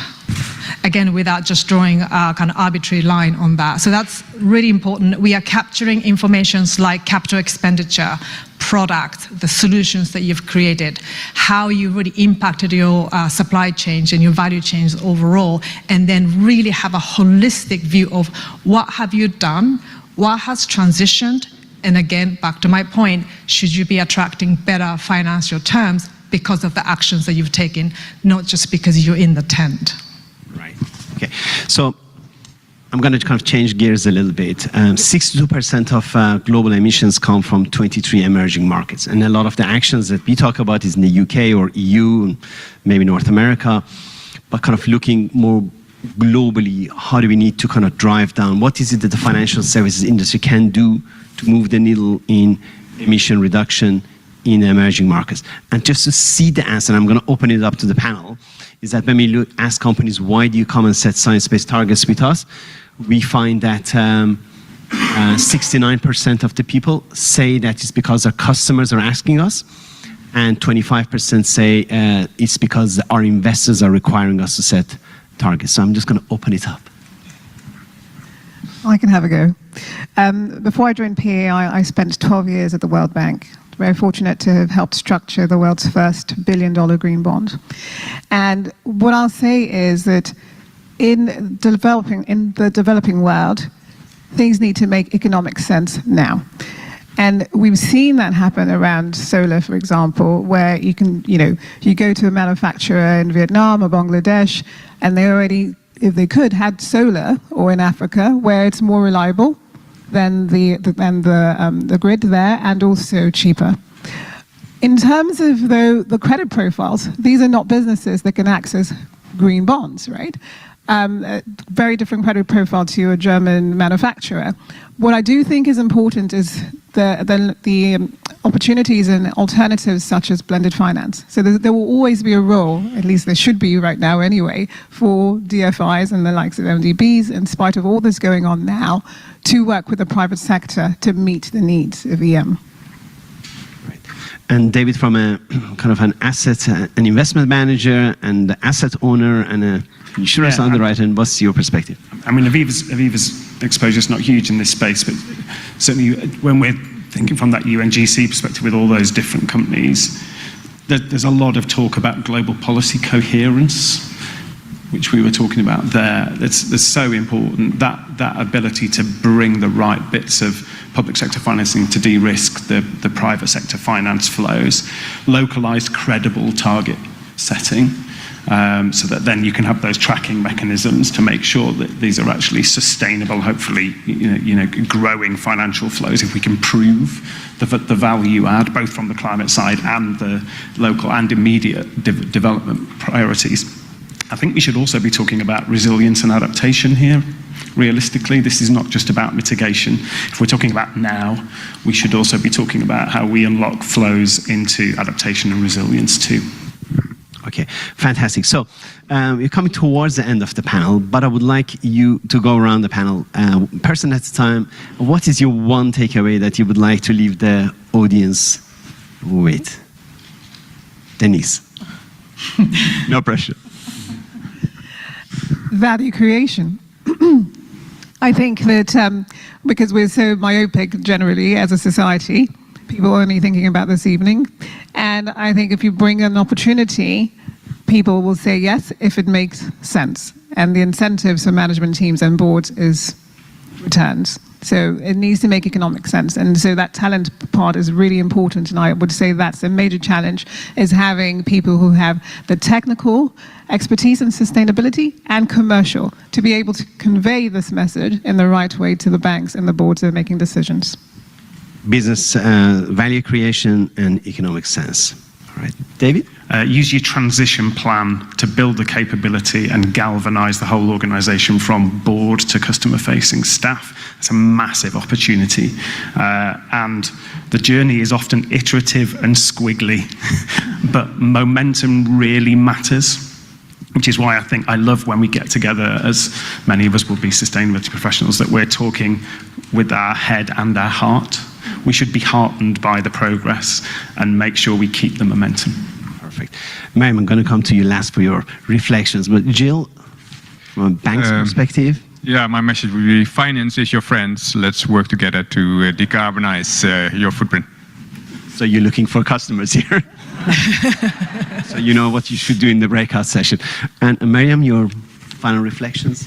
I would say targets are set for you because it's science. So we have the tools to assess almost every business, including financial institutions, on how they're doing against scientific baseline. We're also trying to make it localized in different countries. This is where we are now. And we have the tools, we have the data now. It's not perfect, but we have enough to get on. So the question to you is, are you just going to be assessed silently, or are you going to join a group that helps you with the action every day? So we hear the data challenge all the time. So the answer here is that it's there, look for it and start to use it, and it'll improve over time. It's upstairs in the main room. Transition now, have a look. Excellent, fantastic. Well, thank you very much indeed for your wonderful insights, and it's been great. And we look forward to, I'm sure, the audience mingling with you in the breakouts. Thank you.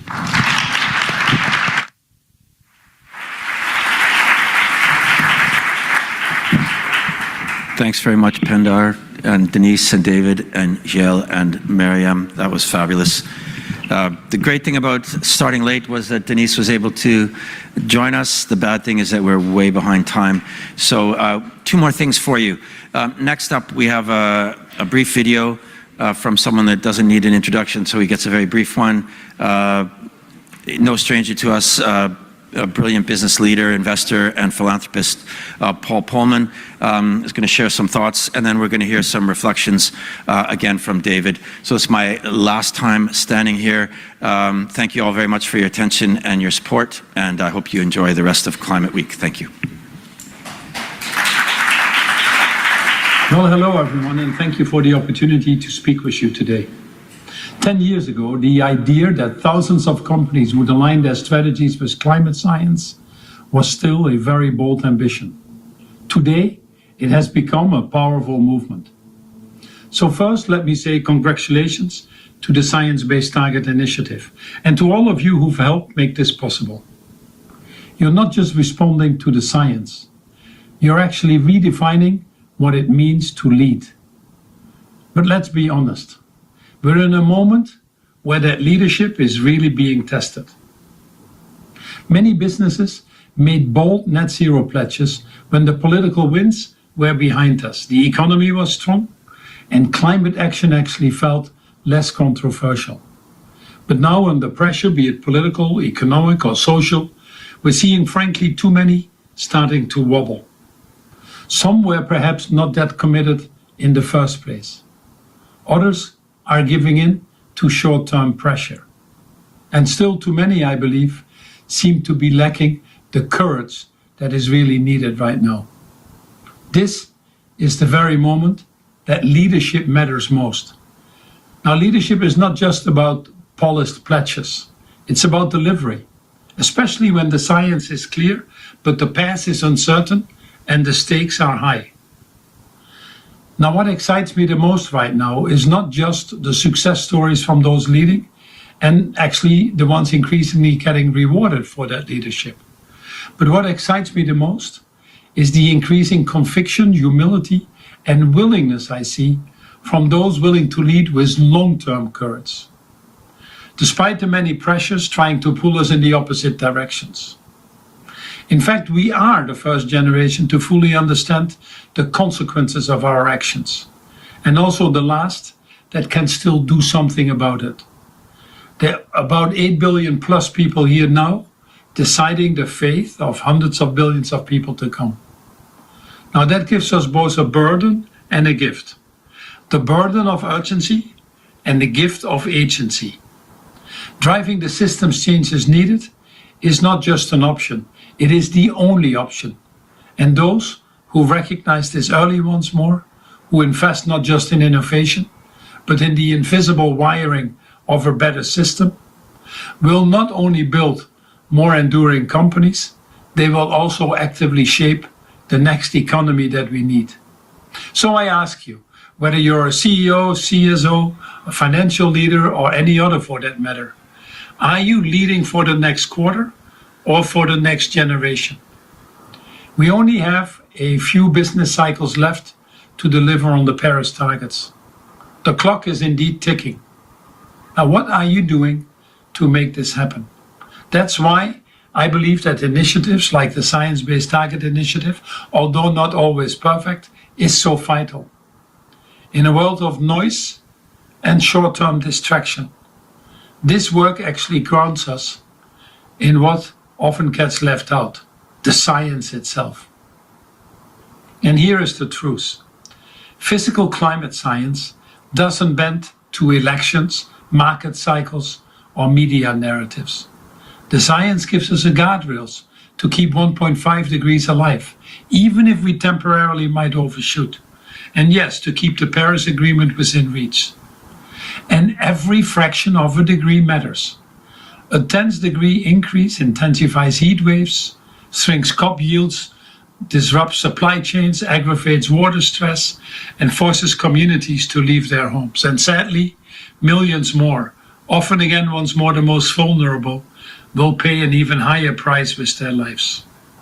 So to the over 10,000 companies who have committed to the science-based targets, a sincere thank you.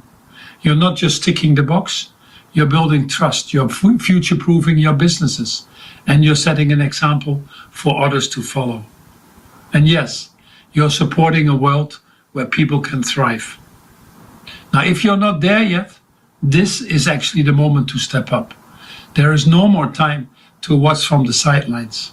And as we move towards the COP30 in Berlin in Brazil, the world will be watching, not just what we promise, but more importantly, what we actually deliver. We all know that progress isn't happening fast enough, and that the acceleration that we desperately need won't come from cautious consensus. History doesn't remember those who waited. It remembers those who led, who reached out across sectors and borders to act, even if it was hard to do. We now need more courageous coalitions from business and finance coming together, not just to decarbonize companies, but to transform entire industries and yes, economies. We need decisive action on fossil fuel phase out, not someday, but starting today. You've heard that 60% of the UK FTSE 100 companies now have validated science-based targets. That is real momentum, but frankly, it's not enough. Today's conversation shows that you have the power and indeed the responsibility to shape not just your own organization, but the future of the planet. So I will simply leave you with these questions. What can you do today? What can you do this week? And what action can you take to deliver on your commitments? Because ambition on its own isn't enough. Action is what will define you. These next few years will separate, frankly, those who deliver from those who delayed. Make sure that your actions put you on the right side of that line. I want to thank you for what you're doing, and please keep leading boldly. The world needs it. Thank you very much.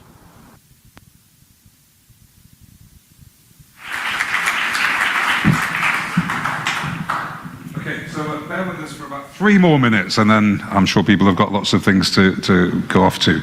I said before, the danger of speaking without notes when you've got declining memory is that you forget things, and then it's terrible getting older, isn't it? The danger of trying to read from your scribbles with declining eyesight is that you can't see it. But there's some really important stuff that I've written down which I'm going to share with you. I'm also going to share a feeling rather than a thought. My feeling is, and it's great to hear from Paul, who's a good friend of the organization, my feeling is of being inspired. Just hearing again and again that golden thread from ambition to action. So this is not a fairy tale that isn't happening in reality. It is a reality, even in challenging times, and that is my takeaway from what we've heard. Some of the things I've written down. So the business case is strong. I said that, but you've heard it from multiple different voices. Nobody has challenged that. The costs of action are less than inaction, and I was pleased to hear that from business, echoes of the Stern Review back in 2006. Denise talked about competitive advantage, value creation. I think Sonia said and brought this to life, well, so the business case turns into energy efficiency, which saves you money. Resource efficiency, she used the example of bottles and lightweighting bottles, saves you money again. Renewables now are very competitive, and investing in those and contracts for those renewables makes economic sense. That was a term that I use a lot, but Denise also used it. It's about attracting talent, I think we heard. It's about keeping your customers, attracting new customers. So business case is strong, that's the first thing. North Star. Companies need a North Star to guide their action. And that's where we come in. So before I joined, I was a partner at EY, building a net zero strategy and transition business, working with corporates. And it kept coming up all the time. EY, SBTI is the gold standard. That was the common phrase. I think we heard here, and it was IKEA, I think, who said, it's the only game in town if you want to be serious about making your commitment and having a target. It gets the whole organization on the journey, and that's what you need. You can't have a CSO on their own driving action in big companies. You've got to have the CSO and ops and the supply chain people and the commercial strategy people and the finance people and the CEO and the board. And having an SBTI target gives everybody something to rally around. That's my experience working with many companies on their transition journey, but I think we heard that as well this morning. The next thing is a question that I had as I was listening to people. So we talked about barriers, and there are internal barriers. So internal transformation is really difficult. Change in any organization is difficult. And this is quite profound change if you're going to transform your business from high carbon to low carbon.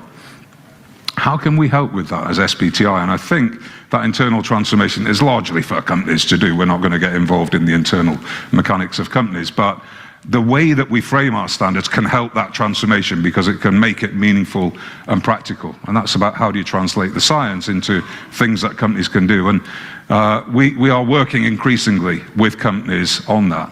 And so we heard from Maersk, for example, who've been very helpful in developing a shipping standard. I don't think that conflicts us. I don't think it captures us. I think it gets us to a place where we translate the science, we stay true to it, but we get something that is practical. That's the win-win that I was talking about of science and commercial viability. We also talked about system barriers as well.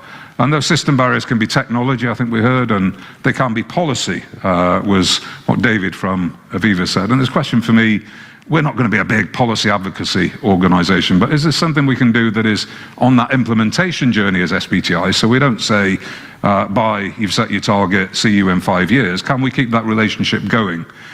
Can we support that implementation? And can we somehow contribute to the various partners addressing system level barriers? And the big challenge actually, in my experience, the big next challenge, energy efficiency, renewables, okay, we're getting on with that stuff. Heat is the big challenge, and heat has got some system challenges, whether it's technology, whether it's getting grid connections, whether it is the relative price of gas versus electricity, that make it really difficult to electrify heat, which is what most companies need to do. So question, is there a role for us in those system solutions alongside our other partners in the system? Don't worry, I've nearly finished. You see me turning the page, you might think I've got pages more to go. So two more last points. Miriam, I really liked what she said, that solutions are not in emissions units. They are in actions and things that companies do, whether that is entering PPAs or putting heat pumps in your buildings and your production processes and whatever. And we are moving in the direction of giving options to commit to action-based standards. As well as the CO2 pathways that we've used. We talked about pragmatism, and so Anna said we shouldn't let the perfect be the enemy of the good, and that's always true 80-20 is usually a good rule if you want to have profound and very difficult change. Transition is messy. That's what I've written down again from Merriam. Now, how do we, in that context where this is not linear, it's messy, we can't get perfection, but we can get a long way towards it. How do we reflect that in a pragmatic approach that stays true to the science? And I said people get scared that when you talk about pragmatism, you're departing from the science. We're not going to do that. But there is a space where you can be pragmatic and true to the science, and it's tricky to find it, but that is what we will do. So I'll finish there. I'll leave you with that message, which is the business case is strong. We, as SBTI, are instrumental in translating that business case into ambition and action. And our ambition, actually, is what you should be doing in a carbon-constrained world to remain competitive, to generate value, not just in the near term, in the future. That is our role. All companies are full of people who want to do the right thing and make their contribution and whatever, but that isn't enough to motivate the profound actions that we need. It's got to have that business case. It's there. We have an important role. Let's work together to make this happen, everybody in the room and beyond. I do want us to feel positive because the stories I've heard, as I say, are very inspiring, and that's great in challenging times. I'll just finish by saying thank you to our panelists. Thank you to our hosts of the panels as well, so Anna and Pendar, very good moderation and great discussions that we had there. Thank you to all of you for spending time with us on busy schedules and when you've got lots of alternatives. I hope you've enjoyed it, and as I say, let's keep working together. So thank you very much.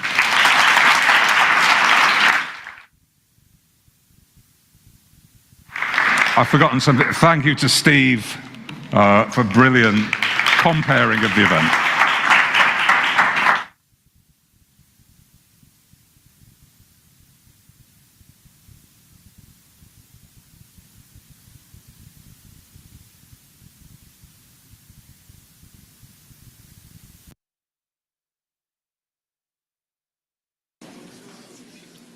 Good evening, ladies and gentlemen, and welcome to the LSE.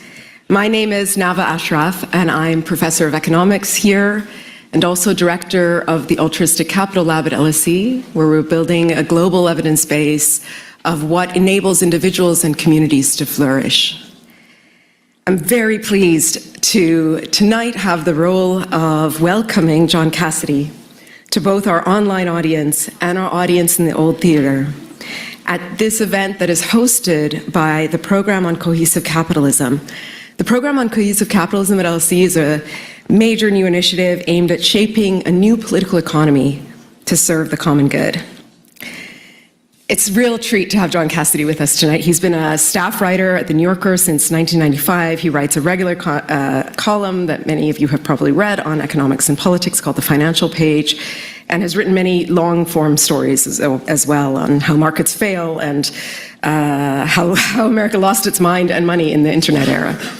Today, John will be speaking about his most recent book called Capitalism and Its Critics, A Battle of Ideas in the Modern World. This book will be on sale actually outside the theater, and John has graciously agreed to sign as well, so for anyone who's interested.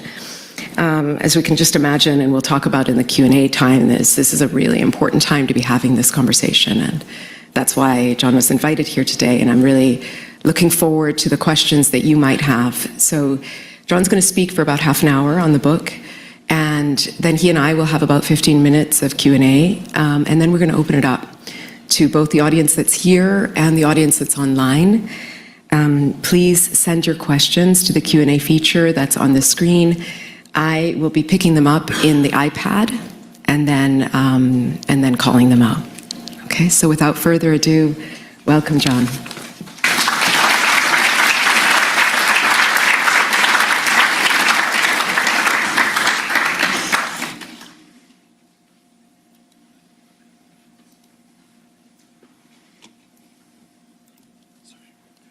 Hi, everybody. That wasn't for me. I don't have any notes.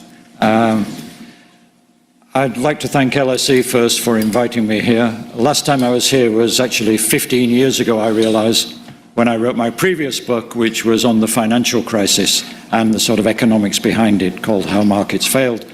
And LSE Centre called the Centre for Dysfunctional Finance invited me. So it's great to be invited by a new centre.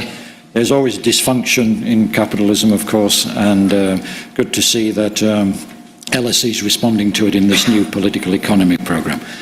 Now, LSE, they asked me if I could give a brief lecture. I'm not a lecturer, of course. I'm a journalist. I've been a journalist for, 40 years now. First at the British paper, the Sunday Times, and for the last 30 years at the New Yorker, where I've had a sort of first-hand view of the evolution of sort of Western capitalism, I guess you'd call it, over the last 40 years. One of the first stories I wrote was about the great crash of 1987, and then I followed it through the 90s, the rise of globalization, neoliberalism, the great crash of 2008, 2009, its aftermath, Obama, the rise of Trump, and here we are today. So that's a brief synopsis of who I am. I originally come from Leeds.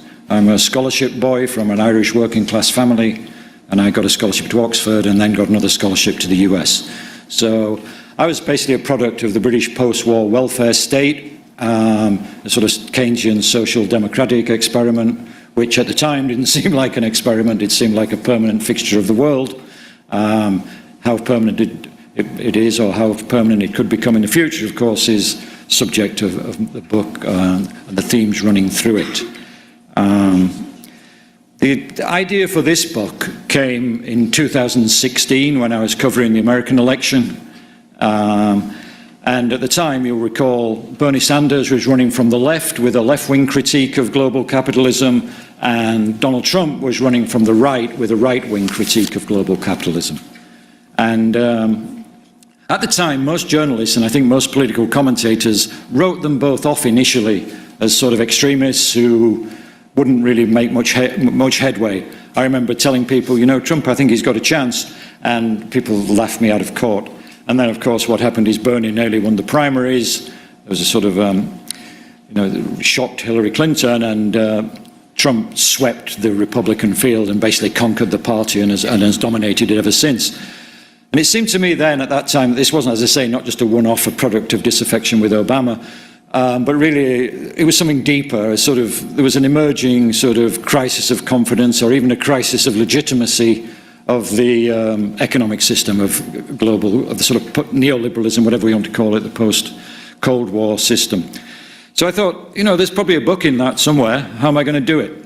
And I originally thought I'd do a sort of history of economics and economic debates post the Cold War, starting off with sort of Thatcherism, Reaganism, and bringing you to today. But the more I looked into it, the more I realized that all the themes that, well, number one, lots of people have written a history of neoliberalism, and, you know, the libraries are, shelves are quaking with histories of neoliberalism, so I thought nobody's going to read another one.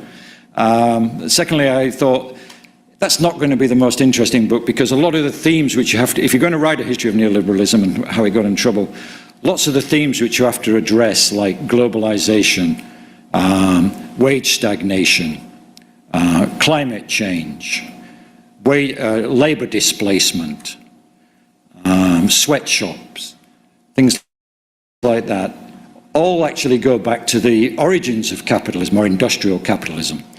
So I thought, how far back should I go? Then I thought, maybe I'll go back to the start of the post-war era, the construction of the Keynesian system. And I thought, well, if you do that, you've got to explain where that came from. And then you've got to go into the Great Depression. And then I've got to think, well, where did the Great Depression come from? So in a process of infinite sort of going backwards, I originally decided, you know what, let's just do the whole thing. Let's do industrial capitalism from the beginning until now and discuss the sort of themes and tensions running through it. So then I had a book. Great, I've got a book. How do I write it? Oh, it's a history of the last 250 years. Where do you begin? So, having worked at the New Yorker for 30 years, one thing they do teach you is how to write narratives, or you learn, or you perish. And I think the essence of writing, I write some very boring sort of tracts on economics, but the pieces which always get the strongest readership and last longest are ones which have people in them. So I thought the way to do this is through the people, and which people, the people who've thought most deeply about capitalism and the people who've criticised it most deeply. So I thought, I'll do it on a biographical basis. Choose one or two big thinkers from each era and try and tell the story of capitalism through the eyes of the critics. That was the sort of, it's a big book and a huge project, obviously, but the thought that kept me going was that idea, tell the story of capitalism through the eyes of the critics. So that's what the book is about. There are about 28, 30 chapters with different, very different perspectives. And it really is a historical narrative. I think if you're going to write a book about capitalism, you have to have some sort of tentpole figures and sort of theories of it. This is, by the way, it's an economic critique. I'm here. There are cultural critiques, there are literary critiques, there are political critiques of capitalism. This is very much from an economic perspective and the sort of inner workings of capitalism and how they evolve and the critiques of that. So, if you're looking for a history of, the post-structuralism or the cultural Marxism, it's not in this book. I'm not saying they're not valuable perspectives, that's just not my perspective. I don't have expertise in that. So I sort of stuck to my knitting and kept it narrowly focused on the economy. So where to start? Industrial capitalism, obviously, didn't come from nowhere. It was built on the existing system, mercantile capitalism, which was basically colonial capitalism.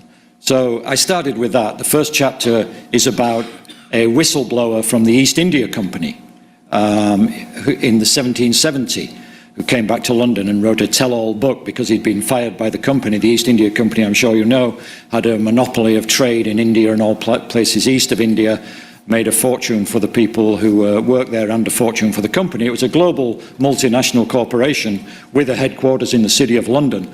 So it's very modern and very capitalistic. The idea, there are firms, big firms that are a product of the last 50 years is just not true. There were these colonial monopolies, the Dutch East India Company, starting off the British East India Company, the British Africa Company, and they received royal monopolies, and they embodied a sort of, a quite coherent economic model where you were based on protectionism and monopolies and slavery as well. The slave trade was part of mercantile capitalism. The British Africa Company played a large part in setting it up originally and transporting the slaves. So William Boltz came back from India and wrote this tell-all book. At the same time, the East India Company itself had got in another very modern crisis. It needed a bailout. How does a rapacious monopoly need a bailout by the government? Very good question. But most of the money they earned, they gave to their shareholders in very generous dividends. They paid like 10 or 15% a year dividend, and most of the shareholders were members of the British aristocracy, and lots of them were members of Parliament. So when they got in trouble, because they had to finance a private army in India to, keep the natives down and protect their monopoly, and that's very expensive. They were fighting wars against India. Was a lot of independent states at the time with various monarchs. They were fighting them. And it cost too much. And then they had some problems with the climate, famines and things. So they got into big financial trouble. They came back to London and said, very much like 2008, sorry, but we need a bailout. And that caused a political kerfuffle, as did the 2008 bailout. But it just showed it showed me that this sort of nexus of capitalism and the government, which is very intrinsic, essential part of modern capitalism. You can't tell the story of modern capitalism without government playing a central role. The idea that there's the free market and the government, and they're two separate spheres, never interacting, is just nonsense. Government's always been an essential part of capitalism. But anyway, that provided me with a starting point into it, because it shows how capitalism has existed in various forms. Mercantile capitalism, which Donald Trump is basically trying to reinvent mercantile capitalism with his tariffs and his monopolies and his crony capitalism. It has a very 18th century view of the world, or 17th century view of the world, perhaps. So I started out there, but then it so happened at that time the Industrial Revolution was starting where I'm from, in northern England. I'm from Leeds. It started in Derbyshire with Richard Arkwright's Crompton Mill, which is now a World Heritage Site. That was the first cotton factory. And it was a sort of technological revolution of the sort we're seeing now. but on the 18th century basis. So I basically take it from there until today. And one of the first figures I talk about is Adam Smith. Why is Adam Smith in the history of critics of capitalism? Because in his day, he was a big critic of capitalism. If you read The Wealth of Nations, he explains in the introduction that the reason he wrote it was to criticize mercantile capitalism. When I was in Washington when I was young, covering the H.W. Bush administration, I think it was at the time, all the conservatives used to wear Adam Smith badges. The Adam Smith Society in Washington, if you were an ambitious young Republican, you joined the Adam Smith Society.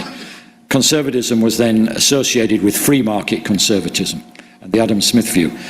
But Smith in his own day was actually a radical. He was a radical critic of mercantile capitalism. He didn't believe in slavery. He thought the market, if you let it work, would have provided enough workers. He thought that free trade was a better idea than high tariffs. He thought he actually wrote a second edition of The Wealth of Nations to get some more digs in at the East India Company and other monopolies who he described as rapacious monopolies. He was also very suspicious of individual businessmen even. There's a famous passage in The Wealth of Nations where he talks about how, whenever a group of businessmen gather together, after 5 minutes the conversation inevitably turns to how to raise prices and screw the consumers. He didn't say screw, but that was the idea. But his solution, of course, was competition. Smith wasn't an apostle of capitalism, he was an apostle of free competition and the free market. And ever since then, there's been this tension within conservatism between the sort of free market Smithite wing and the more traditional, I guess represented by Edmund Burke in Britain, and the sort of old colonialists, a sort of much more managerial protectionism, monopolies, nationalistic, economic nationalism, which again is coming back. So what you've seen that's why the themes in this book, they run forever. I mean, Trump looks like a very modern person, but a lot of the themes he's expostulating, not that he's ever read The Wealth of Nations, of course, but he just instinctually has a sort of, has a grasp and a sort of likeness for the economic nationalism model. Where he got it from is a source of some mystery. He claims he got it from the sort of Alexander Hamilton and the protectionists of American 19th century.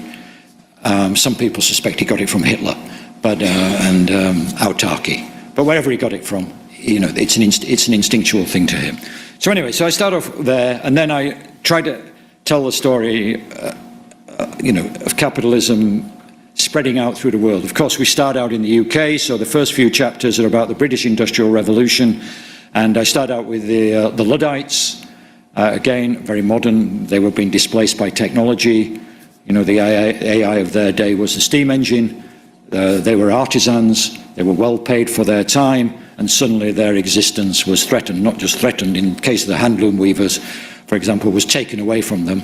And they initially reacted peacefully and petitioned Parliament. Now, Britain we love to see ourselves, or the British love to see themselves, I'm British and American these days, as a sort of cradle of democracy. But of course, in the early 19th century, Britain wasn't a democracy at all. It was an oligarchy.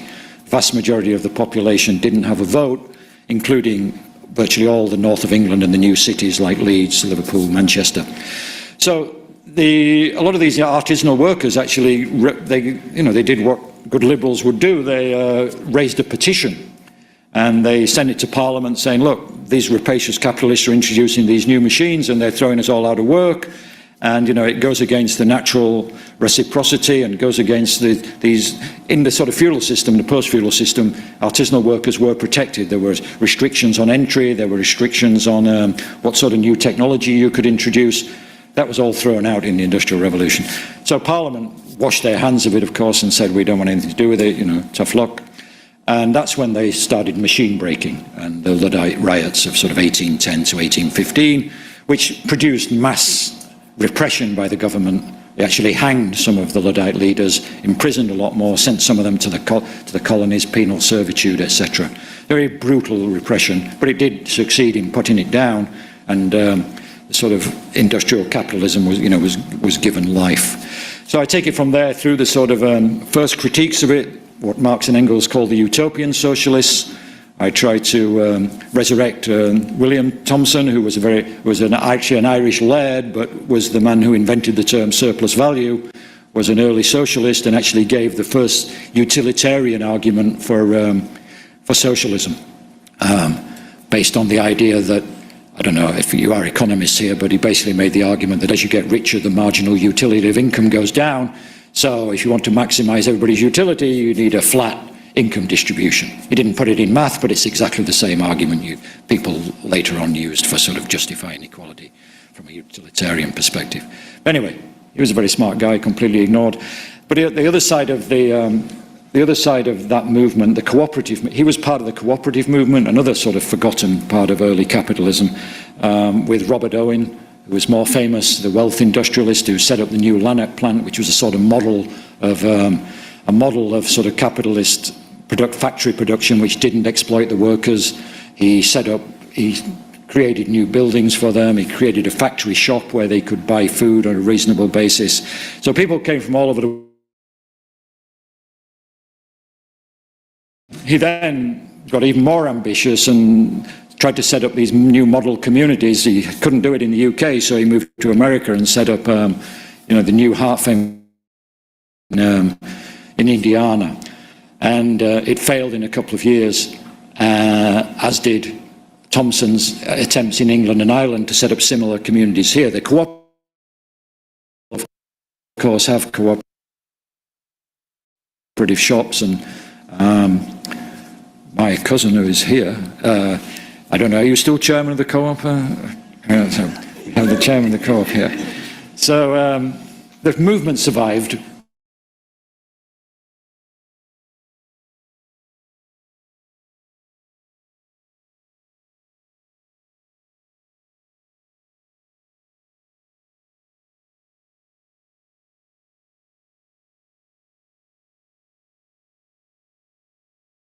Degrowth movement and the localist movements.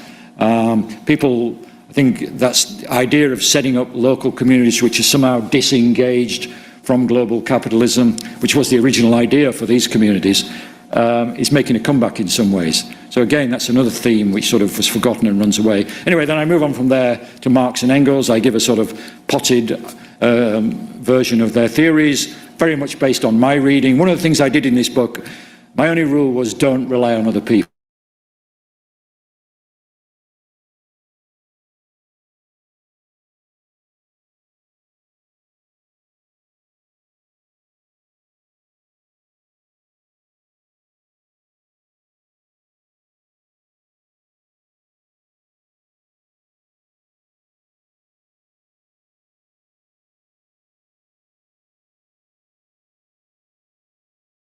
I move on to them a bit later on. But anyway, I try to give an explanation of that. Then capitalism, of course, starts expanding and moves to the Americas and Germany. So I move across the Atlantic and write about America in the Gilded Age, the great age of industrialization in America. And I concentrate on two figures, Henry George, another forgotten figure, who actually wrote a book called Progress and Poverty, which was the best-selling non-fiction book in America in the 19th century, apart from the Bible. He was a big celebrity. His celebrity was, he was a sort of Thomas Piketty of his day, I guess. And he made tours of England and Ireland and Europe. So I tried to bring him back. His big idea was that the big division in society is not between labour and capital, but between labour and capital and landlords. He thought the landlords were the villains of the piece, which is based on a sort of agricultural view of things, and you can say, well, that's sort of ancient, isn't it? And he said we should tax land. Instead of taxing capital or taxing labour, land tax. So you think, oh, that's sort of antiquated, who cares about that? Land now makes up such a small proportion of the, of the nation and agriculture. But actually, what he was talking about was a wealth tax, because most of the wealth in the United States at that time was land. So he was actually an early proponent of a wealth tax, which is another very modern idea, which is coming back. Then I move on to Thorstein Veblen. You probably all know Veblen was the great sort of theorist of conspicuous consumption. And, but also, I concentrate more on his second book, The Theory of Business Enterprise, which is about the robber barons. And he had a very sort of modern, in a way, view of business and entrepreneurship. he was a big defender of sole proprietors and people who sort of got their hands dirty, the factory owners who walked around and actually made things. He called those the business class. They were legitimate businessmen. But he was completely coruscating about the robber barons who owned many businesses, and especially Wall Street, and the financiers, who he called the pecuniary class. And he thought the pecuniary class were basically parasites. Not basically, he thought they were parasites. And he thought, not only that, he thought the financiers sometimes deliberately destabilized the economy so that they could profit from the sort of change in asset prices, etc. So he was a sort of early critic of Wall Street and the City of London, although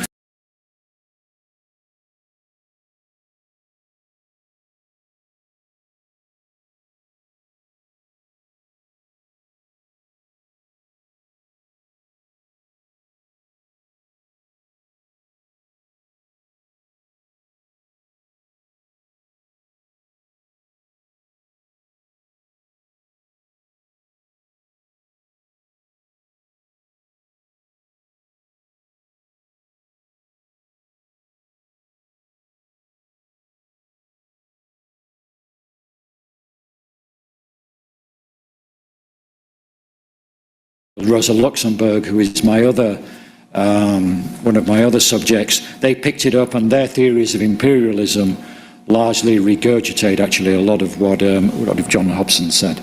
Lenin actually credited Hobson a lot in his theory, you know, capitalism is the highest, imperialism is the highest stage of capitalism book. So rather than writing Lenin, I thought, you know, go to the original source and write about Hobson and Rosa Luxemburg. Of course, at that stage, there was still a realistic belief that you could replace capitalism with a socialist system, and I had to deal with that. And the way I didn't want to just write another history of Lenin or Trotsky, there's a million of those. So I did that through Kondratiev, Nikolai Kondratiev, a Russian economist who lived through the revolution, was a member of the SRs, was actually a member of the original Menshevik administration.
Rise and then a slow fall, but then at the bottom, when you think it's going to collapse, a new technology comes along, investment driven, and you get a new long wave.